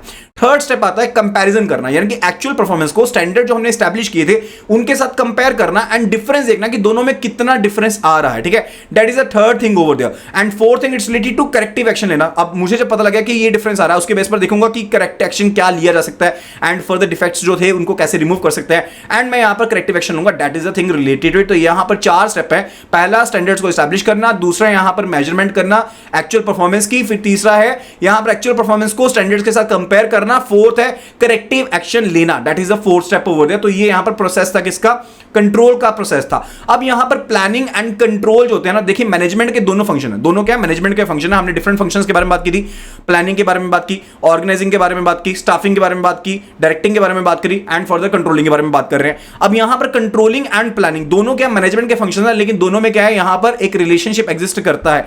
दोनों अलग अलग स्टेप पर होते हैं लेकिन एक रिलेशनशिप एग्जिस्ट करता है। Let's have a look at it. Planning से पहले क्या आती है, कंट्रोलिंग आती है एंड कंट्रोलिंग सक्सेसफुल होती है तो उसके साथ ही आपकी प्लानिंग सक्सेसफुल होती है, that is the funda related to it. And planning and controlling दोनों को अलग नहीं किया जा सकता, दोनों ही फंक्शंस इनसेपरेबल है, मैनेजमेंट के फंक्शंस है, दोनों साइड बाय साइड चलेंगे। अगर आप प्लानिंग करते हैं तो आपको कंट्रोल लेकर के आने पड़ेंगे ताकि एस्टैब्लिश जो आपके गोल्स हैं आप उनको अचीव कर पाए। वो तभी अचीव कर पाएंगे अगर आप यहां पर प्रॉपर यहां पर रूल्स को फॉलो करते हैं, परफॉर्मेंस को यहां पर चेक करना चाहते हैं, तभी आप उन स्टैंडर्ड्स को यहां पर फुलफिल कर सकते हैं। फर्दर एक्टिविटीज को हम यहां पर प्लानिंग के थ्रू यहां पर ये कहते हैं ये चीज करेंगे, हम ये कहते हैं कि ये चीज हम करेंगे, वो प्लानिंग के थ्रू होता है, लेकिन एक्चुअल में जो चीजें हम कर रहे होते हैं वो कंट्रोलिंग के थ्रू हम यहां पर कर रहे होते हैं। वो किसके थ्रू कर रहे होते हैं? वो कंट्रोलिंग के थ्रू कर रहे होते हैं। एंड प्रोसेस जो होता है यहां पर, वो यहां पर वर्क करता है किसके बेस पर? सिस्टम अप्रोच के ऊपर बेस करता है। यानी कि पहले आप प्लानिंग करते हैं, रिजल्ट्स आते हैं, करेक्टिव एक्शन लेते हैं। यानी कि वो चीज क्या होगी कि यहां पर सिस्टम अप्रोच क्या कहती है? प्लानिंग करी, प्लानिंग करने के बाद रिजल्ट आया, रिजल्ट आने के बाद हमने करेक्टिव एक्शन लिया कि वो सही था गलत था। That is a thing related to control over there. तो यानी कि दोनों यहां पर एक दूसरे से रिलेटेड है। तो पहले प्लानिंग होगी, प्लानिंग के बाद यहां पर कंट्रोल सेट किए होंगे आपने, तभी यहां पर आप उसमें चेंजेस कर पाएंगे। And further that is a फंडा रिलेटेड, तो ये यहां पर रिलेशनशिप एग्जिस्ट करता है। तो यहां पर एंटरप्राइज को सही से चलाना है तो दोनों का स्मूथ होना बहुत ज्यादा जरूरी है। And further planning and controlling जो होते हैं दोनों को रीइंफोर्स करते हैं। ठीक है, आप पहले कंट्रोल लगाते हैं, कंट्रोल के हिसाब से यानी कि स्टैंडर्ड्स के हिसाब से आप प्लानिंग करते हैं। एंड फर्दर अगर आप प्लानिंग, आपके पास कोई चीज आ रही है, उसके बेस पर आप फिर से रीइंफोर्स करते हैं किस चीज को? अगर उसमें क्वालिटी आपके पास मेंटेन नहीं है, आप फिर से प्लानिंग को यहां पर रीइंफोर्स करते हैं। यानी कि दोनों एक दूसरे को रीइंफोर्स करते हैं। That is the main relationship between the planning and the control over there. अब कंट्रोल की क्या क्या टेक्निक्स होती हैं उसके बारे में बात कर लेते हैं। First of all it's related to defective material. अगर मेरे पास मटेरियल यानी कि जो रॉ मटेरियल था वो डिफेक्टिव आ गया, तो यहां पर मैं क्वालिटी स्पेसिफिकेशन को चेंज कर दूंगा। यानी कि जो मैं यहां पर क्वालिटी का मटेरियल यूज कर रहा था उसको मैं चेंज कर दूंगा। That is a control corrective action जो मैं ले सकता हूं। अगर डिफेक्टिव मशीनरी आ गई तो पहले मैं उसको रिपेयर करने की कोशिश करूंगा। अगर वो रिपेयर नहीं होती तो उसको रिप्लेस कर देंगे। अगर ऑब्सोलीट मशीनरी आती है यानी कि जिसकी टेक्नोलॉजी बहुत पुरानी थी, अब नहीं इस्तेमाल कर सकते, तो टेक्नोलॉजी अपग्रेडेशन करेंगे मशीनरी की। अगर मेरे पास यहां पर डिफेक्टिव प्रोसेस है तो यहां पर एग्जिस्टिंग प्रोसेस को हम मॉडिफाई कर लेंगे। अगर डिफेक्टिव फिजिकल कंडीशन है काम की तो हम यहां पर जो फिजिकल कंडीशंस है वर्क की उनको क्या करेंगे? इंप्रूव करने की कोशिश करेंगे। तो करेक्टिव एक्शन जो होते हैं वो इस तरह से होते हैं। यानी कि अगर मेरे पास रॉ मटेरियल खराब आ रहा था जिसकी वजह से प्रोडक्शन में टाइम लग गया, प्रोडक्शन कम हुई, तो मैं रॉ मटेरियल को चेंज करूंगा ना। That is a corrective action over there. लेकिन वो किस तरह से होगा? अगर आपने कंट्रोल्स बनाए होंगे तभी वो चीज हो सकती है, अदरवाइज वो चीज नहीं हो सकती है। अब उसके बाद बात आती है कि हमारे पास कंट्रोल की क्या क्या टेक्निक्स होती हैं। तो हमारे पास ट्रेडिशनल वे में देखें तो पर्सनल ऑब्जर्वेशन, आपके पास पर्सनल ऑब्जर्वेशन आप कर सकते हैं। स्टैटिस्टिकल टेक्निक्स होती हैं, ब्रेक इवन एनालिसिस होता है, बजटरी कंट्रोल एनालिसिस होता है। ये आपकी कौन सी टेक्निक्स हैं? These are the traditional techniques over there. Modern technique की बात करें तो आप आरओए देख सकते हो, रेशियो एनालिसिस देख सकते हो, रिस्पॉन्सिबिलिटी अकाउंटिंग देख सकते हो, पर्सन आप मैनेजमेंट ऑडिट कर सकते हो, पीईआरटी एंड सीपीएम मेथड का यूज कर सकते हैं, मैनेजमेंट इंफॉर्मेशन सिस्टम का यूज कर सकते हैं। तो ये हमारे पास मॉडर्न टेक्निक है। इन सभी टेक्निक्स के बारे में हम यहां पर भी बात करने वाले हैं, इन डिटेल बात करने वाले हैं। ओके, तो सबसे पहले बात करते हैं related to the personal observation. Personal observation क्या है कि जो मैनेजर है वो फर्स्ट हैंड इंफॉर्मेशन देखता है, यानी कि जो जो उसके पास इंफॉर्मेशन अवेलेबल थी वो उसको देखेगा एंड फर्दर यहां पर उसके हिसाब से वो ऑब्जर्वेशन के हिसाब से डिसीजन लेगा कि ये चीज सही है कि नहीं है।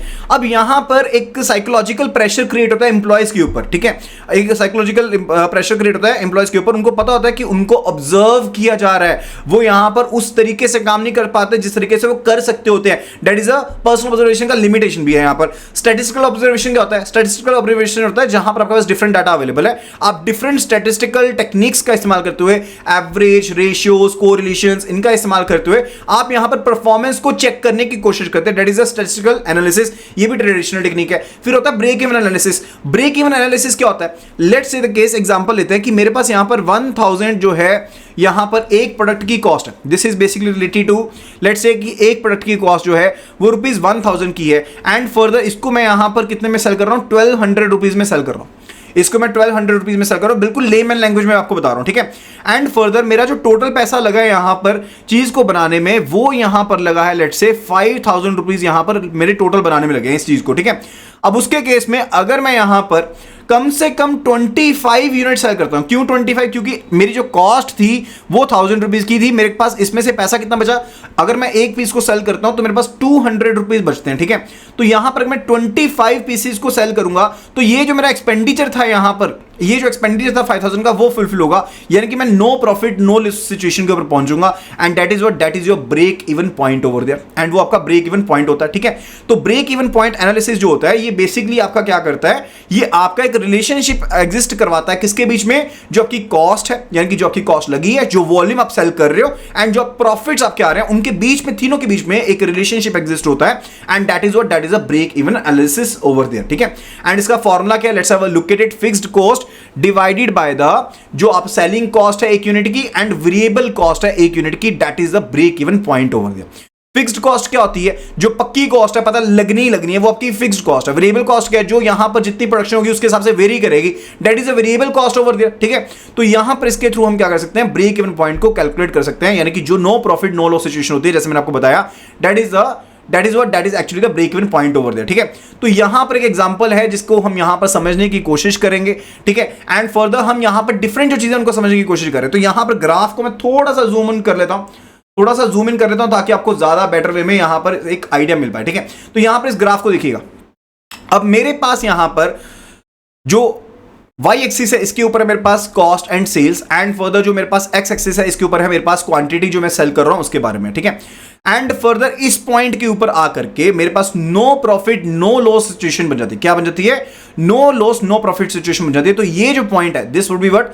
This would be the break even point over there. तो ये मेरे पास जो पॉइंट होगा that is a break even point. And further अब मेरी कॉस्ट जो है वो इस तरह से है, ये मेरी कॉस्ट है, जो कॉस्ट ये वाली लाइन जो मैं हाईलाइट कर रहा हूं ये मेरी कॉस्ट है। मैं इसको यहां पर मार्कर के साथ हाईलाइट कर देता हूं, ये मेरी कॉस्ट है, this is the cost over there. And further जिसके ऊपर मैं सेल कर रहा हूं, क्योंकि इसमें कुछ वेरिएबल कॉस्ट भी रहेगी, कुछ यहां फिक्स कॉस्ट भी रहेगी, तो ये मेरा सेलिंग प्राइस है। एंड फर्दर ये जो एंगल बीच में बन रहा है, this is the angle of incidence, this is the angle of incidence over there. And further ये टोटल आपके पास क्या है, this is totally showing the profit over there, ठीक है। अब यहां पर क्या होता है, मार्जिन ऑफ सेफ्टी यहां पर कई कंपनीज लेकर के चलती हैं, यानी कि break even point, let's say case की जैसे हमने एग्जांपल ली थी, तो 25 पीसेस को सेल करने पर हमारा ब्रेक इवन पॉइंट आ गया, लेकिन कंपनी कहती है कि 5 पीसेस और रख लो एक मार्जिन ऑफ सेफ्टी की तरह से, ठीक है। यानी कि 5 पीसेस और रख लिए, 25 यहां पर प्रोडक्ट बेचे तो ब्रेक इवन पॉइंट हो गया। 5 प्रोडक्ट हमने और रख लिए कि यहां पर हमारे पास ना एक मार्जिन हमने रख लिया, सेफ्टी का मार्जिन रख लिया, that is said to be the margin of safety. तो यहां पर हमारे पास जब प्रॉफिट होना शुरू तो हो गया, लेकिन एक्चुअल में हमने यहां पर एक फिर भी एक पॉइंट लिया, यानी कि सरप्लस सेल्स जो ब्रेक इवन पॉइंट से ऊपर हम कंसीडर करते हैं, ठीक है, वो क्या होती है, हमारे पास मार्जिन ऑफ सेफ्टी हमारे पास होता है, that is a margin of safety over there, ठीक है। तो आई होप कि आपको यहां पर ये पॉइंट्स क्लियर हो गए होंगे related to break even point analysis over there. And further इसका फॉर्मूला क्या था, जो आपके पास फिक्स्ड कॉस्ट होती है डिवाइडेड बाय जो आप यहां पर सेलिंग कॉस्ट होती है माइनस जो वेरिएबल कॉस्ट होती है, that is a break even point over there.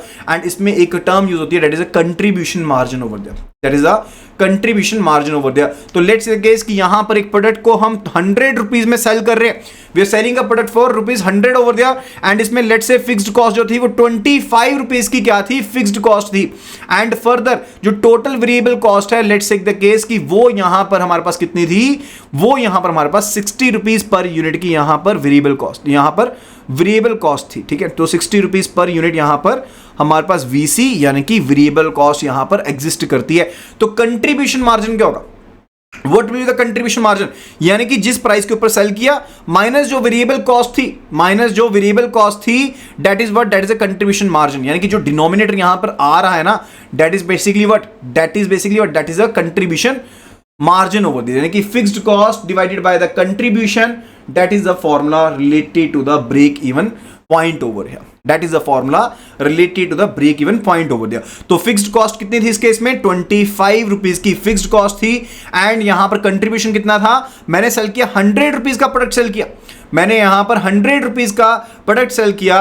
And further इस केस में मेरे पास जो यहां पर मेरे पास वेरिएबल कॉस्ट थी, that was 60 rupees over there, that was 60 rupees over there। तो यहां पर ये बन गया 25 divided by the 40 over there, तो यहां पर ये बन गया 5/8, that is related to what, that is a break even point over here, okay। तो दैट इज अ फंडा related to the break even analysis. तो ब्रेक इवन एनालिसिस का इस्तेमाल करते हुए भी हम यहां पर कंट्रोल दे सकते हैं। कंट्रोल करने में किस तरह से हेल्प करेगी, हमें कितनी यहां पर मिनिमम आउटपुट रखनी है, कितने प्रोडक्ट्स को सेल करना है, कितने टाइम में वो सेल होंगे, कब हमारा प्रॉफिट होना शुरू होगा, मार्जिन ऑफ सेफ्टी क्या है, ये सभी चीजें हमें हेल्प करती हैं किसमें, कंट्रोल सेटअप करने में, that is a traditional method, okay. फिर आता है बजटरी कंट्रोल। बजटरी कंट्रोल क्या होता है, ये एक मैनेजरियल कंट्रोल टेक्निक है, ठीक है। मैनेजरियल कंट्रोल टेक्निक है जहां पर सभी ऑपरेशंस को आप प्लान करेंगे किसके हिसाब से, आप यहां पर बजट के हिसाब से प्लान करेंगे। लेट्स से इसकी पहले बजट रखेंगे, जैसे कई बार होता है ना आपने घूमने जाना, लेट्स से केस आपका बजट है यहां पर 20,000 रुपीज का, कि 20,000 रुपए का बजट है, एंड अब देखते हैं कि हम कहां कहां घूमने जा सकते हैं, ठीक है। सेम वे में यहां पर होता है कि कंपनी जो होती है वह पहले ही एक मैनेजरियल टेक्निक लगाते हैं कि इतना बजट है, अब इसके हिसाब से हम देखते हैं कि यहां पर कहां कहां कितना खर्चा होगा। लेट्स से इसकी प्रोडक्शन में 10,000 रुपए खर्च होंगे, एंड फॉर द मार्केटिंग में 5,000 खर्च होंगे, एंड फॉर द 3,000 जो होंगे वो रॉ मटेरियल या फिर जो आपके पास यहां पर आ रहा है उसके ऊपर खर्च होंगे, एंड फर्दर 1000 रुपए लेबर को दोगे एंड 1000 आपके मिसलेनियस एक्सपेंसेस होंगे। तो इस तरह से आपने पैसा यहां पर डिवाइड कर लिया, या आपने पैसा जो था डिवाइड कर लिया। This is a financial budget, ये फाइनेंशियल बजट बना लिया ना आपने। एंड फर्दर इसके बेस पर आपने देखा डिवीजन कितनी हुई। लेट्स से द केस कि आप यहां पर जब खर्चे देखने लगे तो लेबर के ऊपर तो खर्च हो गए 3500, आपने सोचा था कि कम होंगे, ठीक है। तो यहां पर आपको पता लग जाएगा कि करेक्टिव एक्शन कहां पर लेना, कि करेक्टिव एक्शन कहां पर लेना, ठीक है। That is a thing related it. तो बजट जो होती है वो एक क्वांटिटेटिव स्टेटमेंट होती है फ्यूचर पीरियड को लेकर के, ठीक है। फ्यूचर पीरियड को लेकर के आप क्वांटिटेटिव स्टेटमेंट रखते हैं कि यहां हमारा इतना पैसा खर्च होगा, एंड जो आपकी एक्चुअल परफॉर्मेंस होगी आप उसको कंपेयर कर लेते हैं स्टैंडर्ड जो आपने प्रीवियसली यहां पर डिफाइन किए होते हैं, और उसके हिसाब से आप देख लेते हैं कहां पर चेंजेस करने वाले हैं। अब लॉजिकल डिवीजन होती है वो भी आप देख सकते हैं। आपका यहां पर अगर अपने बजट के ऊपर कंट्रोल है तो डेफिनेटली सभी प्रोसेसेस के ऊपर आप अपना कंट्रोल रख सकते हैं। डे टू डे जितनी भी एक्टिविटीज हो रही हैं उनके ऊपर आप अपना कंट्रोल स्टैब्लिश कर सकते हैं। एंड फर्दर कंसीडरेशन जो है यहां पर अमाउंट ऑफ रिसोर्सेज को दी जाती है, कितने रिसोर्सेज हम लगाने वाले हैं, लेबर को कितना पैसा देने वाले हैं ताकि हम अपने गोल्स को अकम्प्लिश कर पाए। तो यहां पर बजट आप अच्छे से अगर करते हैं तो आप अच्छे से अगर करते हैं तो कंट्रोल प्रॉपर रख सकते हैं। लेकिन यहां पर अगर आपने बजट जो है वो उसकी प्लानिंग प्रॉपरली नहीं की या गलत प्लानिंग होगी तो वो भी आपके लिए दिक्कत का कारण बन जाएगी। That is a thing related. अब कैश बजट मैंने आपको ऑलरेडी बता दिया, जहां पर एंटिसिपेटेड जितना भी आपका कैश इनफ्लो आउटफ्लो होने वाला आप उसके रिलेटेड बजट बनाते हैं, that is a cash budget over there. Sales budget, जहां पर आप सेल्स से रिलेटेड बजट बनाते हैं कि एंटिसिपेटेड मेरे पास ऑर्गेनाइजेशन में कितनी चीजों को मैं बेच दूंगा, ठीक है, कितनी वैल्यू की चीजों को बेच दूंगा, that is a sales budget over there. Production budget, कितनी चीजों को हम मैन्युफैक्चर कर लेंगे, ठीक है, एक पर्टिकुलर बजटेड पीरियड में, वो होता है प्रोडक्शन बजट। कैपिटल बजट यानी कि लॉन्ग टर्म एसेट के ऊपर कितना एक्सपेंस करेंगे, एंड जो न्यू फैक्ट्री इक्विपमेंट है उसके ऊपर कितना एक्सपेंसेस करेंगे, किस हिसाब से एक्सपेंस करेंगे, that is a capital budget over there. Material budget यानी कि जो रॉ मटेरियल है या क्वांटिटी कैसे मंगवानी है उसका बजट किस तरह से होगा, that is a material budget over there. R&D कितना खर्च करना है उसके ऊपर जो बजट होगा, that is a research and development budget over there. तो ये डिफरेंट टाइप ऑफ बजट्स हमारे पास हैं, and that is a thing related what, ये था हमारे पास ट्रेडिशनल टेक्निक से रिलेटेड। ये सब चीजें होगी हमारे पास ट्रेडिशनल टेक्निक से रिलेटेड हो गई। फर्दर उसके बाद बात आती है related to the modern technique. Modern technique में सबसे पहले कंट्रोल की टेक्निक है, दैट इज ROI। ROI क्या होता है, जो कैपिटल अपने एम्प्लॉय की है, जो कैपिटल अपने एम्प्लॉय की उसके ऊपर कितना प्रॉफिट कमा पा रहे हो, that is the thing related. अब सिंपल सी बात है, मेरे पास लेट्स से द केस कि कैपिटल मैंने जो लगाई यहां पर एम्प्लॉय की वो यहां पर की थी यहां पर 10 लाख की कैपिटल एम्प्लॉयड थी 10 लाख की, एंड फर्दर उसके ऊपर हमने EBIT यानी कि जो नेट इनकम थी बिफोर इंटरेस्ट एंड टैक्स वो हमने जनरेट करी यहां पर 5 लाख की। वो 5 लाख की हमने यहां पर इनकम जनरेट करी, तो यहां पर जो मेरे पास रिटर्न ऑन इन्वेस्टमेंट थी वो यहां पर 5 रुपीज बन गई, वो यहां पर 5:1 बन गई। क्या बन गई, नॉट 5 रुपीज, वो यहां पर बन गई 5:1 ओवर दिया। अब सिंपल सा फंडा है यहां पर, अगर मैं यहां पर न्यूमरेटर यानी कि अगर मैं अपनी सेल्स को इंक्रीज कर देता हूं, अपनी कैपिटल एम्प्लॉय को सेम रखते हुए, ठीक है, अपनी कैपिटल एम्प्लॉयड को सेम रखते हुए, ओवरऑल इन्वेस्टमेंट को सही रखते हुए, तो उसके केस में यहां पर मैं अपनी जो रिटर्न ऑन इन्वेस्टमेंट उसको इंक्रीज कर सकता हूं। इसी तरह से अगर मैं जो डिनोमिनेटर है यानी कि जो मेरे कैपिटल एम्प्लॉय की है, टोटल इन्वेस्टमेंट करी, अगर उसको मैं कम कर देता हूं एंड जो सेल्स का वॉल्यूम लेवल है उसको सेम मेंटेन करता हूं, उसके केस में भी मैं ROI को यहां पर इंक्रीज कर सकता हूं।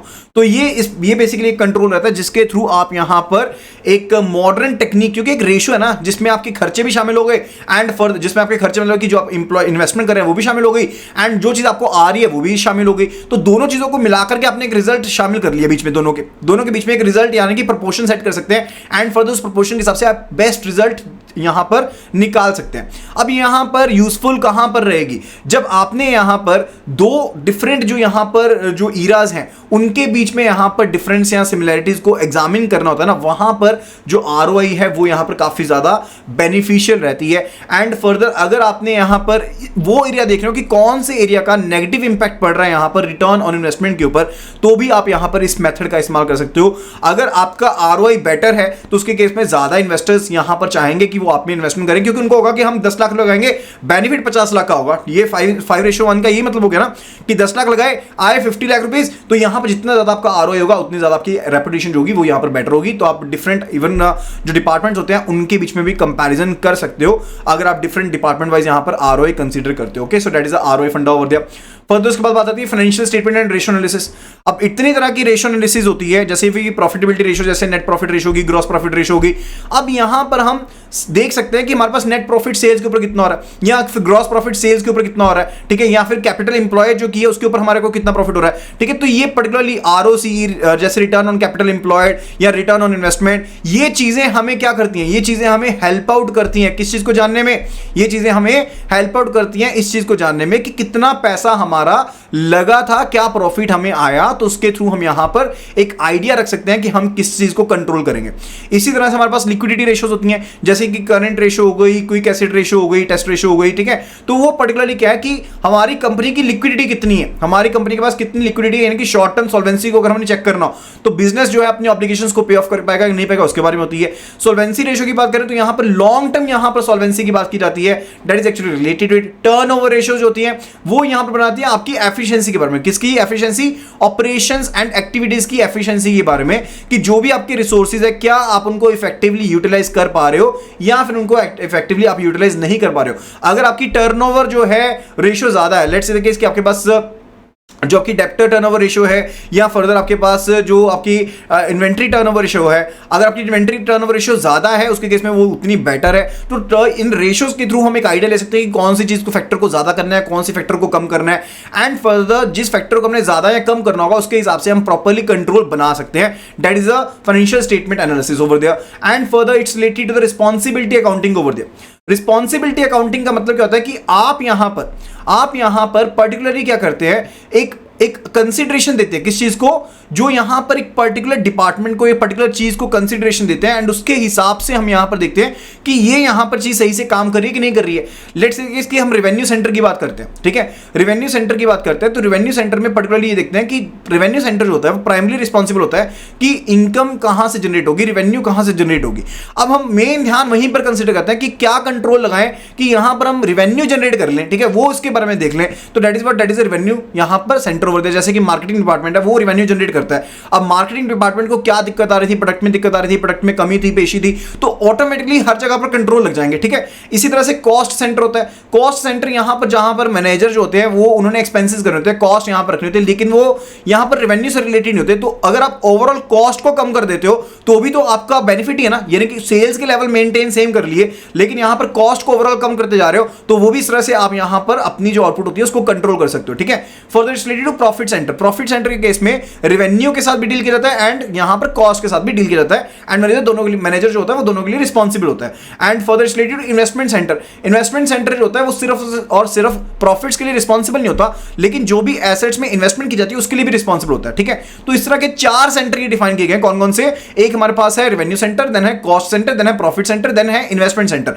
ये 4 सेंटर जो है वो यहां पर इनका इस्तेमाल होता है रिस्पांसिबिलिटी अकाउंटिंग में। किसमें इस्तेमाल होता है, रिस्पांसिबिलिटी अकाउंटिंग में इनका इस्तेमाल होता है। फर्दर जो मेथड है that is related to PERT and CPM over there. PERT क्या होता है, PERT होता है हमारे पास program evaluation and review technique, program evaluation and review technique, and CPM जो है वो है critical path method over there. सबसे पहले CPM की बात करता हूं यहां पर। लेट्स द केस कि यहां पर आपके ऑर्गेनाइजेशन में यहां पर डिफरेंट प्रोसेसेस हैं, ठीक है, ये डिफरेंट प्रोसेसेस लेन्स है कि एक जगह से दूसरी जगह जाएगा, दूसरी जगह से जाएगा, एंड फर्दर हो सकता है कि यहां पर और भी यहां पर ब्रांचेस जो है वो यहां पर निकलती हो कि किस किस तरह से काम का जो है वो किया जाएगा। अब जो CPM होता है ना वो सबसे ज्यादा जो यहां पर लॉन्गेस्ट पाथ होता है, जो कि काफी ज्यादा क्रूशियल होता है कि इसी ऑर्गेनाइजेशन के कामकाज को करने के लिए उसको आइडेंटिफाई देखेगा एंड ये चेक करेगा कि क्या वो जो प्रोसेस है वो प्रॉपर्ली हो पा रहा है कि नहीं हो पा रहा है। That is a CPM over there, that is a critical path method over there, ठीक है। ये चीज क्लियर हो गई है। अब मैनेजमेंट के जो प्रोजेक्ट होते हैं, ठीक है, अगर आपने प्रोजेक्ट्स की जो नॉट मैनेजमेंट के जो प्रोजेक्ट होते हैं, अगर आपने प्रोजेक्ट्स की मैनेजमेंट करनी है एंड अगर आपने ओवरऑल क्वालिटी को मेंटेन करना है, तो आप अगर इन टेक्निक्स को अपनाते हैं तो आप दोनों चीजें कर सकते हैं, आप प्रोजेक्ट्स को मैनेज भी कर सकते हैं, क्वालिटी कंट्रोल भी कर सकते हैं, ठीक है। एंड PERT क्या है, PERT is programme evaluation and review technique over there, यानी कि जो भी प्रोजेक्ट में आपकी एक्टिविटीज रिप्रेजेंट की गई हैं आप उनका सीक्वेंस देखते हैं, आप उनका टाइमिंग देखते हैं, इसमें आप ना यहां पर शेड्यूलिंग कर सकते हैं, यानी कि किस टाइम पर कौन सी चीज होगी एंड कब होनी चाहिए, कौन पर्सन उसे यहां पर परफॉर्म करेगा, तो इंटीग्रेशन कर सकते हैं, यानी कि एक प्रोजेक्ट में जो डिफरेंट एक्टिविटीज होती हैं उनके हम इंटीग्रेशन कर सकते हैं। That is a PERT over there, यानी कि प्रोग्राम को इवैल्यूएट करेंगे, यानी कि मैंने ये चीज आउटपुट कंसीडर करनी थी, अब इस आउटपुट कंसीडरेशन के हिसाब से कौन सी चीज कब होनी चाहिए एंड फर्दर कब शेड्यूल होगी उस चीज को हम चेक करेंगे through the PERT over there. And CPM जो है वो यहां पर टास्क को आइडेंटिफाई करता है कि प्रोजेक्ट की कंप्लीशन के लिए यहां पर सबसे ज्यादा यहां पर लॉन्ग लॉन्गेस्ट सीक्वेंस कौन सा है कि अगर वो इन टाइम हो जाता है तो हमारा प्रोजेक्ट जो है वो पूरा का पूरा कंप्लीट हो जाएगा, तो वो सीपीएम का काम रहता है, ठीक है। Further it's related to management information system. Management information system क्या, that is MIS over there, that is MIS over there, यानी कि इंफॉर्मेशन तो चाहिए ना, इंफॉर्मेशन तो चाहिए हर एक लेवल के ऊपर, डिसीजन मेकिंग के लिए इंफॉर्मेशन चाहिए। तो उसके केस में यहां पर क्या है कि मैनेजमेंट इंफॉर्मेशन सिस्टम जो है वो यहां पर एक ऐसी टेक्निक है जो यहां पर जो भी इंफॉर्मेशन यहां पर ट्रैवल कर रही है from top management to bottom, from bottom to top management over there, उस इंफॉर्मेशन को कॉस्ट इफेक्टिवली हम अवेलेबल करवा पाए, जहां पर वो ऑथराइज्ड पर्सन जो होगा वो एक्सेस कर पाएगा एंड फर्दर उस यहां पर वो यहां पर कंट्रोल डिसीजन यहां पर ले पाएगा, ठीक है। मैनेजमेंट इंफॉर्मेशन सिस्टम जो है वो यहां पर रिलायबल होना चाहिए एंड फर्दर डिसीजन मेकिंग में इसका काफी ज्यादा इंपैक्ट रहता है, क्योंकि आपको डाटा कलेक्ट भी करना है, आपको डाटा को प्रोवाइड भी करना है मैनेजमेंट को डिसीजन मेकिंग के लिए। फर्दर जो बात आती है it's related to the next topic हमारा स्टार्ट होता है, तो यहां पर मॉडर्न टेक्निक्स हमारी खत्म हो जाती हैं। Further it's related to the management audit and the internal audit over there, ठीक है। Management audit and the internal audit over there, तो प्रोसेस इस चीज का कि हम एग्जामिन करना चाहते हैं कि जो भी कामकाज हो रहे हैं, जो रिसोर्सेज की यूजेज हो रही है हमारी ऑर्गेनाइजेशन में, वो किस तरह से हो रही है, उस चीज को इंस्पेक्ट करना, ठीक है, उस चीज को इंस्पेक्ट करना एंड फर्दर हम इस चीज को गारंटी करना चाहते हैं कि यहां पर मैनेजमेंट जो है वो यहां पर इफेक्टिवली हो रही है, that is a management audit over there, यानी कि वो क्या है, मैनेजमेंट ऑडिट है। ऑडिट पर्टिकुलरली पीरियोडिक बेसिस के ऊपर की जाती है एंड फर्दर ये यहां पर डिपेंड करती है किसके ऊपर, ऑर्गेनाइजेशन के साइज के ऊपर डिपेंड करती है कि ऑडिट जो है वो यहां पर किस तरह की होनी चाहिए थी एंड फर्दर हम यहां पर ऑडिट क्यों करते हैं। बेसिकली आपके पास डिफरेंट प्रोसेसेस हैं, आपने कंट्रोल बना रखे हैं, आपने रूल्स एंड रेगुलेशंस बना रखे हैं, आप देखना चाहते हैं कि क्या वो रूल्स एंड रेगुलेशंस जो हैं उनके साथ कंप्लाई किया जा रहा है कि नहीं किया जा रहा, वो पर्टिकुलर ऑडिट का प्रोसेस होता है, ठीक है। एंड फर्दर जब ऑडिट का प्रोसेस होता है तो हम यहां पर ओवरऑल जो यहां पर मैनेजमेंट प्रोसेस है उसकी स्क्रूटिनी करते हैं, क्लॉज स्क्रूटिनी करते हैं कि क्या वो बाय लॉज के साथ यहां पर हम प्रॉपर चल रहे हैं कि नहीं चल रहे हैं। Further control technique and information technology over there, सबसे पहले बात आती है organisational control techniques over there. जब कंपनी जो है, देखिए अब ध्यान से समझिएगा, आजकल क्या इंटरनेट का जमाना है, जब कंपनी जो है वो यहां पर किसी बड़े सॉफ्टवेयर या हार्डवेयर को इंस्टॉल करती है तो वो साथ के साथ ऐसे पर्संस को साथ में यहां पर इन्वॉल्व करती है, ऐसा स्टाफ लेकर के आती है जो यहां पर पर्टिकुलरली कोऑर्डिनेशन क्रिएट करेंगे। जो भी हमने नया सॉफ्टवेयर बनाया, हार्डवेयर लेकर आए हैं, वो पर्टिकुलरली उसके साथ कोऑर्डिनेट करेंगे ताकि उस सॉफ्टवेयर को, हार्डवेयर को समझाया जा सके एंड फर्दर इस सॉफ्टवेयर में, हार्डवेयर में क्या क्या रिस्पॉन्सिव यहां पर क्या क्या चीजें रहने वाली हैं, क्या क्या लॉजिकल एंटर रहने वाले हैं, उन सब चीजों को समझ पाए, समझा पाए, ठीक है। That is the organisation control over there, पहला ऑर्गेनाइजेशन कंट्रोल है। दूसरा ऑर्गेनाइजेशन कंट्रोल है, अब नया सॉफ्टवेयर हार्डवेयर है तो पर्सन की क्या क्या रिस्पॉन्सिबिलिटी होगी। लेट्स से देखिए इसकी फिनेकल आप लेके आए हो, लेकिन फिनेकल में अगर एक पर्सन ने पोस्ट कर दिया तो उसकी क्या रिस्पॉन्सिबिलिटी होगी, उस चीज को फिक्स करना, उस चीज को फिक्स करना किसके लिए, सबऑर्डिनेट के लिए भी, क्लरिकल के लिए भी, ऑफिसर के लिए, चीफ मैनेजर के लिए भी, सभी के लिए फिक्स कर देना ताकि जिन्होंने भी इंफॉर्मेशन सिस्टम को हैंडल करना, that is the second control over there. अब हर एक एम्प्लॉय को आइडिया होना चाहिए, हर एक एम्प्लॉय को आइडिया होना चाहिए कि किस तरह से इस चीज को कंट्रोल किया जा रहा है एंड उनकी क्या रिस्पॉन्सिबिलिटी है, उनके ऊपर क्या ऑब्लिगेशन है, ठीक है, उनकी क्या अकाउंटेबिलिटी रहेगी, that is a thing related and further यहां पर हर एक एम्प्लॉय को पता होना चाहिए कि फिजिकल सिक्योरिटी उस एसेट की कौन देखेगा, लॉजिकल सिक्योरिटी, ऑनलाइन सिक्योरिटी कौन देखेगा, डाटा सिक्योरिटी यहां पर कौन चेक करेगा, that is a thing related to the organisational controls है। ये क्या है, ऑर्गेनाइजेशनल कंट्रोल टेक्निक्स है। अब हम बात करते हैं मैनेजमेंट कंट्रोल टेक्निक्स के बारे में। मैनेजमेंट कंट्रोल टेक्निक क्या होती है कि वो यहां पर क्या करते हैं, एक एक्सपर्ट की कमेटी बिठा देते हैं, यानी कि आप एक बड़ा सॉफ्टवेयर लेके आए तो आप एक्सपर्ट की एक कमेटी बिठा दोगे जो यहां पर इस सॉफ्टवेयर के जानकार, इस सिस्टम के यहां पर जानकार। अब ये कमेटी जो होगी यहां पर इसमें सीनियर्स भी होंगे एंड फर्दर जो अकाउंटिंग एंड फाइनेंशियल सेक्टर से बंदे हैं वो भी होंगे। वो यहां पर क्या करेंगे, जो आईटी फ्रेमवर्क है उसे प्रॉपरली चेक करेंगे, उनके पास स्पेशलाइज्ड स्किल्स हैं, उनके पास एक्सपीरियंसेस हैं, वो यहां पर प्रॉपर टेस्टिंग करेंगे एंड अगर उनको कोई एरर दिखता है यहां पर स्क्रूटिनी के थ्रू तो वो यहां पर उसे रिपोर्ट करेंगे, ठीक है। That is a management control technique over there. Further financial control technique क्या है, अब यहां पर सबसे बड़ी दिक्कत क्या आती है कि अगर यहां पर मैनेजमेंट इंफॉर्मेशन सिस्टम के केस में यहां पर कोई ऐसा पर्सन है जिसका दिमाग उल्टा चल पड़ा है एंड फर्दर वो सोचता है कि कोई ना कोई यहां पर हम चीज निकाल लेते हैं जिसके थ्रू हम यहां पर ना फाइनेंशियल सिस्टम, क्योंकि फाइनेंशियल ट्रांजैक्शन से आप डील कर रहे हो तो अल्टीमेट वो कहता है ऐसी कोई चीज डाल देते हैं कि जिसके थ्रू मेरे पास डाटा आता रहे, ठीक है, मेरे पास डाटा आता रहे या फिर मैं यहां पर बड़ा चेंज कर पाऊं, तो वहां पर आपको प्रॉपर ट्रेल देखनी पड़ेगी ताकि आप इस तरह की चीज से बच पाओ एंड फर्दर आपको यहां पर अपनी मैनेजमेंट को यहां पर स्ट्रॉन्ग करना पड़ेगा। आपको यहां पर ऐसे एक्सपीरियंस पर्सन चाहिए जो यहां पर देख पाए कि किस तरह से चीज हो रही है। उसके लिए क्या क्या कंट्रोल करेंगे आप, उसके लिए सबसे पहली चीज है ऑथराइजेशन, यानी कि आप सिस्टम का यहां पर जो एक्सेस होगा सिर्फ और सिर्फ ऑथराइज्ड पर्सन को ही देंगे। आपको जितने भी पर्सन यहां पर सिस्टम को एक्सेस कर रहे हैं, बैकएंड से कोड को एक्सेस कर रहे हैं, डेवलपर एक्सेस कर रहे हैं, कुछ भी कर रहे हैं, आपके पास प्रॉपर आइडेंटिफिकेशन चाहिए, प्रॉपर वेरिफिकेशन होनी चाहिए। एंड साथ ही साथ इवन आपको यहां पर कोड का प्रॉपर यहां पर बैच पता होना चाहिए कि कौन सा कोड कब किस टाइम पर इंस्टॉल किया गया, प्रॉपर उसकी नोटिफिकेशन होनी चाहिए, ताकि कोई भी डेवलपर भी इवन जो कोडिंग कर भी रहे हैं वो भी पर्सन यहां पर कोई छेड़छाड़ ना कर पाए। एंड फर्दर जो भी यहां पर पैसा सप्लाई किया गया, यानी कि बजट को ध्यान में रखना बहुत जरूरी है। जैसे बैंक की अगर बात करें तो कितना पैसा लोगों ने जमा किया एंड कितना पैसा मेरे पास क्लियरिंग के थ्रू आया, कितना पैसा और सोर्सेज के थ्रू आया, कितना पैसा इनकम के थ्रू आया, एंड मेरे पास टोटल कितना पैसा हो गया था, कितना पैसा चला गया। तो वो प्रॉपर बजट बनाना बहुत जरूरी है ताकि कोई भी एक पैसे का भी यहां पर हेरफेर ना हो। एंड अगर वो बजट सही है तो डेफिनेटली आपका सिस्टम सही चल रहा है, अगर वो बजट में डिफरेंस आ गया तो आपका सिस्टम सही नहीं चल रहा है। That is the thing related it.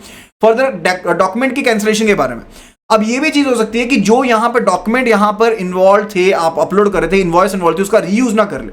तो इसका स्टॉपेज रोकने के लिए आपको एक ऐसा सिस्टम अपनाना पड़ेगा ताकि आप जो भी डॉक्यूमेंट्स होते हैं आप उनको कैंसिल कर दें, उनकी रीयूजेज ना हो पाए।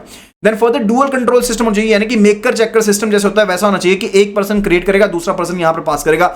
अब इससे क्या होता है कि एरर की गुंजाइश काफी हद तक कम हो जाती है। Further it's related to input and output verification, यानी कि आप देखिए इनपुट क्या थी एंड आउटपुट क्या थी वो चेक कर लीजिए। अब बीच में जो भी होता है ठीक है, आपको पता है कि वो तो काफी ज्यादा हाई एंड पर है एंड उसकी ऑडिट जो है आईएएस ऑडिट होगी, ठीक है। तो लेकिन यहां पर आप एक चीज समझिएगा कि अगर आप इनपुट एंड आउटपुट को प्रॉपरली मैच कर ले रहे हैं तो भी आपकी काफी दिक्कतें सॉल्व हो जाती है। Further it's related to safe keeping, यानी कि जो भी आपके सर्वर के पासवर्ड्स हैं एंड फॉर द आईटी के पासवर्ड्स हैं, आप उनको किसी लॉक्ड प्लेस के ऊपर रखिए। Further it's related to segregation of duty, यानी कि हर एक एम्प्लॉय की ड्यूटी के जो लेवल्स है वो अलग अलग होने चाहिए। ऐसा नहीं कि एक पर्सन के पास पूरे सिस्टम का एक्सेस है। अब जो यहां पर पर्सन का लेवल है, जो पर्सन का यहां पर स्कोप है, उसके हिसाब से उसके पास एक्सेस होना चाहिए एंड उसी के हिसाब से वो चेंजेस कर पाए एंड बाकी की चीजों में वो चेंजेस ना कर पाए। That is the segregation of duties over there. Further it's related to, ये था हमारा किसके रिलेटेड, this was related to the financial control techniques over there. उसमें क्या क्या एहतियात हमें बरतनी चाहिए उसके बारे में मैंने बात की है। फर्दर इट्स रिलेटेड टू, अब देखिए भैया इन चीजों को ना यहां पर आपको बिल्कुल भी क्रैमिंग नहीं करनी है, आपको जस्ट यहां पर इन चीजों को समझना है। एक आइडिया अपने दिमाग में क्रिएट करना शुरू कीजिए कि यहां पर किन किन चीजों के बारे में हम बात कर रहे हैं। जैसे अगर मैंने फाइनेंशियल कंट्रोल के बारे में बात करी तो मैंने आपको कहा कि सिंपली देख लें कि ऑथराइजेशन उसी पर्सन को देनी है जो पर्सन आपके पास आ रहा है एंड फर्दर उसकी यहां पर आईडी डिटेल्स जरा मैच करके रखिए। प्रॉपर बजट देख लीजिए कि यहां पर सही चीज हो रही है, आप इनपुट आउटपुट को मैच कर लीजिए। डुअल कंट्रोल होना चाहिए, आपके पास डॉक्यूमेंट जो है उनको कैंसिल करने का प्रोसेस होना चाहिए। सेफ आपने पासवर्ड को सही तरीके से रखना है, ड्यूटीज को सेग्रीगेट कर लीजिए, ठीक है। ये चीजें हमने यहां पर पढ़ी हैं जो कि नॉर्मल सी चीजें हैं, आपको जस्ट आइडियाज अपने दिमाग में रखना है ताकि अगर आपको इससे रिलेटेड कोई चीज स्टेटमेंट बनकर के आती है तो आप उसका आंसर कर पाए। आपको proper word to word cram करने की कोई जरूरत नहीं है, ना ही आप इनको कैटेगरी आपको लिखने की जरूरत है। जहां कहीं रिक्वायरमेंट होगी मैं आपको वो बता दूंगा, क्वेश्चंस की फॉर्म में भी आपको वो करवा दूंगा, ठीक है। Further it's related to data processing environment control techniques over there. Data processing environment क्या होता है, यानी कि जहां पर डाटा प्रोसेसिंग हो रही है, लेट्स से कि सर्वर के जो यहां पर एटमॉस्फेयर है वहां पर किस तरह से आप इस्तेमाल करेंगे, किन चीजों का ध्यान रखेंगे। जैसे कि बिजली की तारों की वजह से हो सकता है कि वहां पर आग लग जाए, तो आपको यहां पर प्रॉपर ध्यान रखना पड़ेगा कि जिस एनवायरनमेंट में आपका वहां पर सर्वर पड़ा है क्या वो सेफ है या नहीं, आपको उसके बारे में ध्यान रखना पड़ेगा। That is related to data processing environment control techniques over there. Further it's related to physical access control, यानी कि जो पर्सन फिजिकली यहां पर सर्वर रूम में जा रहे हैं जहां पर आपका डेटाबेस पड़ा है वहां जा रहे हैं, तो आपको यहां पर एक एक्सटेंडेड लेयर लगानी पड़ेगी कि आप यहां पर चेक करें कि कौन पर्सन जा रहा है कौन पर्सन नहीं जा रहा। Logical access control, logical access control होता है कि जैसे अगर कोई यहां पर क्लरिकल पर्सन है तो यहां पर वो वेरीफाई ना कर पाए तो उसके पास वेरीफाई वाली ऑप्शन अवेलेबल हो ही ना, वेरीफाई वाली ऑप्शन अवेलेबल हो ही ना, ठीक है। That is a logical access control, that is a logical access control. Further it's related to SDLA control. SDLA control क्या होता है, that is system development life cycle. SDLA क्या होता है, सिस्टम डेवलपमेंट लाइफ साइकिल, यानी कि जब system को डेवलप किया जा रहा है उसका क्या लाइफ साइकिल है। यानी कि एक यूजर आया एंड फर्दर उस यूजर यहां पर साइन अप पेज पर गया एंड फर्दर उसने सर्विसेज यूज की एंड उसने फीडबैक दी एंड फर्दर और सर्विसेज यूज की, तो एक लाइफ साइकिल क्रिएट हो जाता है। अब इसके रिलेटेड प्रोसेस को आप स्टैंडर्डाइज कर सकते हो, इसके रिलेटेड जो प्रोसेस होता है आप उसको स्टैंडर्डाइज कर सकते हो। तो एसडीएलए की कंट्रोल टेक्निक्स किसके थ्रू हो सकती हैं, स्टैंडर्डाइजेशन के थ्रू हो सकती हैं, ठीक है। Further it is a BCP control. BCP क्या होता है, business continuity planning. Business continuity planning होती है इन द एडवर्स सिचुएशंस, जब कोई आपदा आ गई है तो उसके केस में आप किस तरह से कामकाज करोगे, किस तरह से बैकअप करोगे, किस तरह से रिकवरी करोगे, उनसे रिलेटेड कंट्रोल किस तरह से कर सकते हो। That is the BCP control over there. Further it is related to the application control technique over there. यानी कि आपको अपने इंफॉर्मेशन सिस्टम में यहां पर क्या करनी पड़ेगी, एक्यूरेसी रखनी पड़ेगी। एंड फर्दर आपके पास एप्लीकेशन कंट्रोल होना चाहिए, यानी कि आपकी एप्लीकेशन में कौन पर्सन ऑथराइज्ड है किसी चीज को एडिट करने के लिए, डिलीट करने के लिए, that is the thing related to it. And further आपको यहां पर अनऑथराइज्ड एक्सेस को रिमूव करना होगा, that is application control over there. Then इसके बाद बात आती है related to the ITGC, that is IT general controls over there, जिसको हम IT गवर्नेंस कंट्रोल कहते हैं। ITGC बेसिक है IT governance control over there, ठीक है। यानी कि ये यहां पर किसी भी स्ट्रक्चर का प्राइमरी पिलर है। ITGC जो होता है वो प्राइमरी पिलर है। गवर्नेंस पर्टिकुलरली क्या होता है कि आप किस तरह से उन चीजों को मैनेज कर रहे हैं, किस तरह से आप उनको रोबस्ट बना रहे हैं, किस तरह से आप ये इंश्योर कर रहे हैं कि डाटा की इंटेग्रिटी, डाटा की एक्यूरेसी जो है वो यहां पर इंफॉर्मेशन टेक्नोलॉजी का इस्तेमाल करते हुए भी बनी रहे, ठीक है। That is ITGC over there, governance control over there. तो यहां पर क्या क्या कंट्रोल इंक्लूडेड है, कैटेगरी इंक्लूडेड है ITGC में, let's have a look at it. पहली चीज है कि IT यानी कि information technology, information structure, infrastructure जहां पर आपका अवेलेबल है, उस एनवायरमेंट को आपको किस तरह से कंट्रोल करना है। Further it's related to management procedures क्या है, यानी कि यहां पर ऑथराइज्ड चेंजेस किस तरह से किए जा सकते हैं। एंड फर्दर क्या वो यहां पर बिजनेस की जो रिक्वायरमेंट्स हैं उनको यहां पर फुलफिल कर रहे हैं। एंड फर्दर कंट्रोलिंग के यहां पर आपके पास क्या होना चाहिए, डिफरेंट वर्जन होने चाहिए, इवन सोर्स कोड के रिलेटेड, जैसे मैंने आपको बताया था कि ताकि इवन डेवलपर जो है अब वो भी यहां पर चेंज ना कर पाए, आपके पास डिफरेंट वर्जन होने चाहिए ताकि आप यहां पर प्रोग्राम को प्रॉपर्ली प्रिजर्व कर पाए, जो भी डिजाइन प्रोग्राम है उसको प्रिजर्व कर पाए। एंड फॉर द SDLA यानी कि जो आपके पास लाइफ साइकिल है आपके पास, ठीक है, आपको उसको भी यहां पर कंट्रोल करना है, that is also needed over there. And इसी तरह से आपको लॉजिकल एक्सेस के ऊपर भी पॉलिसीज बनानी पड़ेंगी। लॉजिकल एक्सेस पॉलिसी, ITGC का मेन मतलब क्या है, गवर्नेंस होनी चाहिए, उसके रिलेटेड पॉलिसी, रूल्स, रेगुलेशन होनी चाहिए।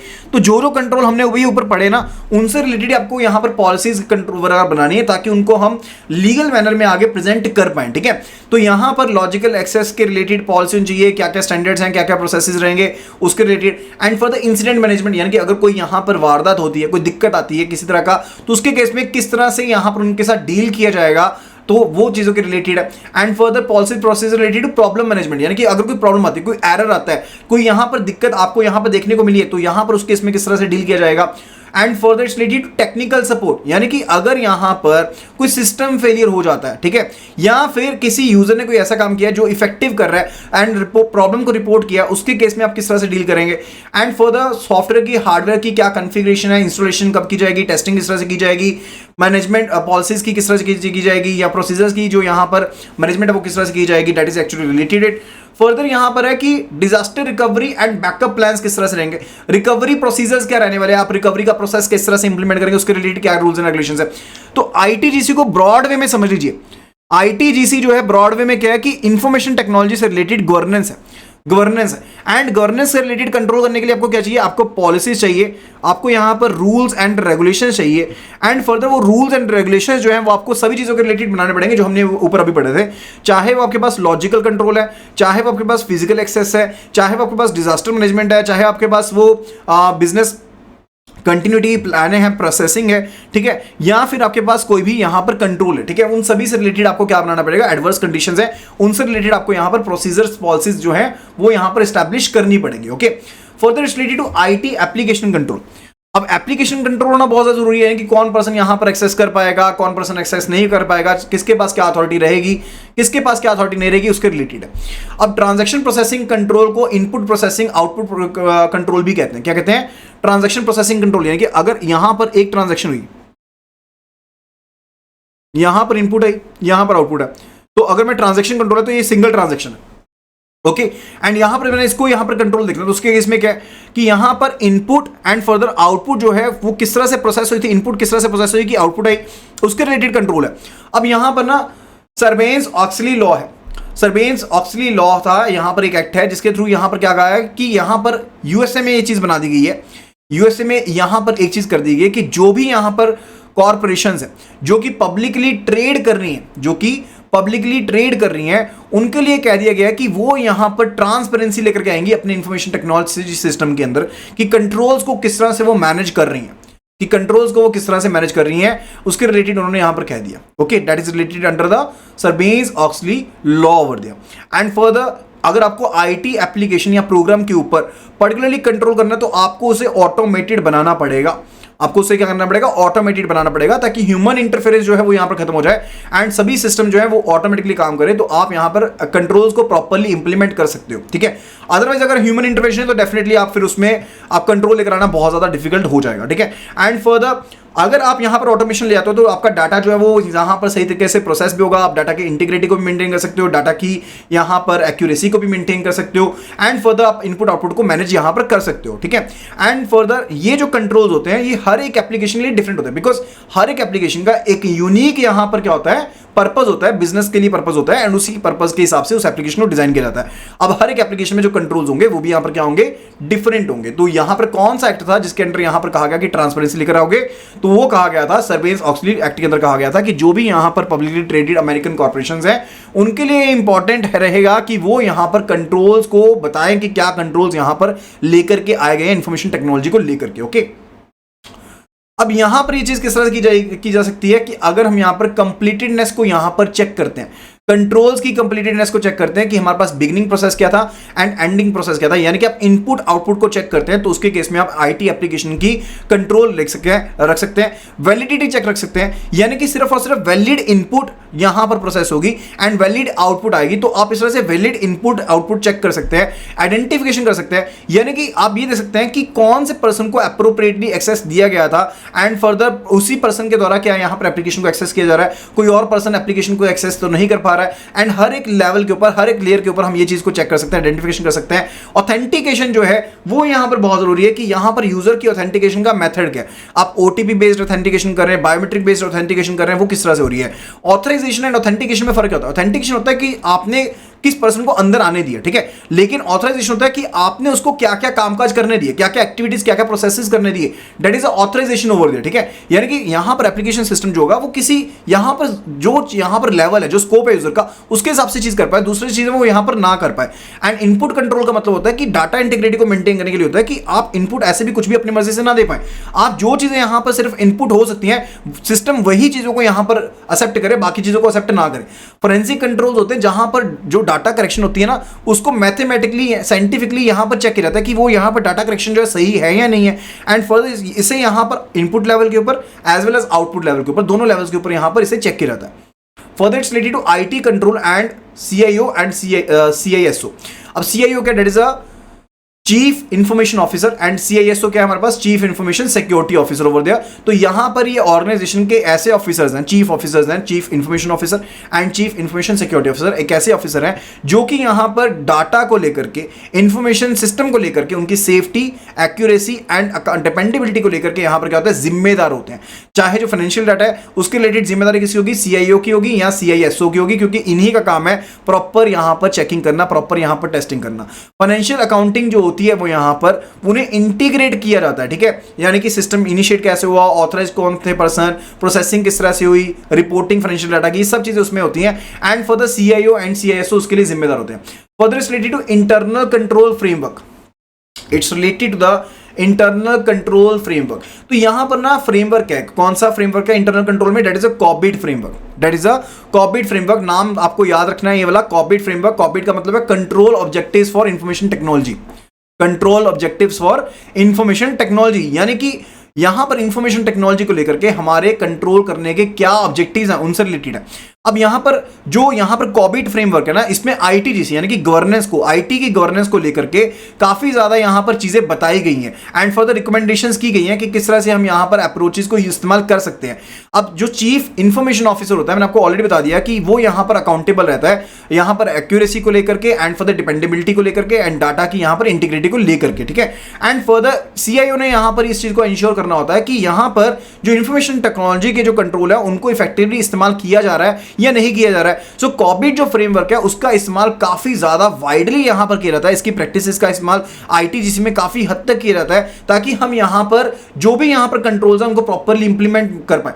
तो यहां पर जो ITGC है वो यहां पर डिफरेंट डोमेन्स को लेकर के, डिफरेंट प्रोसेसेस को लेकर के बना है, एंड कॉबिट जो है वो यहां पर क्या कहता है, एक आउटलाइन देता है, किस चीज की, डिजाइन आउटलाइन देता है कि यहां पर ऑर्गेनाइजेशन जो है वो जब एक गवर्नेंस सिस्टम बनाती है, जब एक गवर्नेंस सिस्टम बनाती है अपने रिसोर्सेज का ऑप्टिमल यूज करने के लिए अपनी नीड्स के हिसाब से, तो उसको कौन कौन सी चीजों का ध्यान रखना चाहिए। यानी कि आईटीजीसी जो है इंफॉर्मेशन टेक्नोलॉजी से रिलेटेड मुझे जब एक गवर्नेंस सिस्टम बनाना है, जो रूल्स प्रोसीजर्स बनाने हैं उससे रिलेटेड है।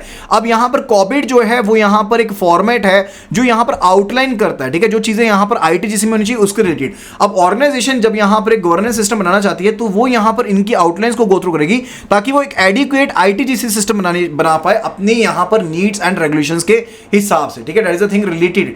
तो कॉबिट जो है वो यहां पर जो भी गवर्नेंस रिलेटेड प्रॉब्लम्स होती हैं उनको relevant government components, governance components होते हैं, नॉट गवर्नमेंट, गवर्नेंस के जो कंपोनेंट्स हैं उनके साथ यहां पर क्या करता है, कंबाइन करता है एंड फर्दर हमारे लिए इजी कर देता है कि हम यहां पर अपने ऑब्जेक्टिव्स के हिसाब से किस तरह से इन चीजों को मैनेज कर पाएंगे। That is actually related to COBIT over there. Okay, further बात आती है related to COSO. COSO is basically committee of sponsoring organisation, committee of sponsoring organisations over there, ठीक है। यानी कि हम अपने कोसो के केस में हम यहां पर 5 कंपोनेंट्स हमने डिफाइन किया, हमने इंटरनल कंट्रोल को लेकर के, यानी कि कंट्रोल्ड एनवायरनमेंट, रिस्क असेसमेंट किस तरह से कर रहे हैं, controlled activities, information and communication and monitoring over there. ये 5 चीजें हमारे पास यहां पर कोसो के केस में है, यानी कि कमेटी ऑफ स्पॉन्सरिंग ऑर्गेनाइजेशन के केस में।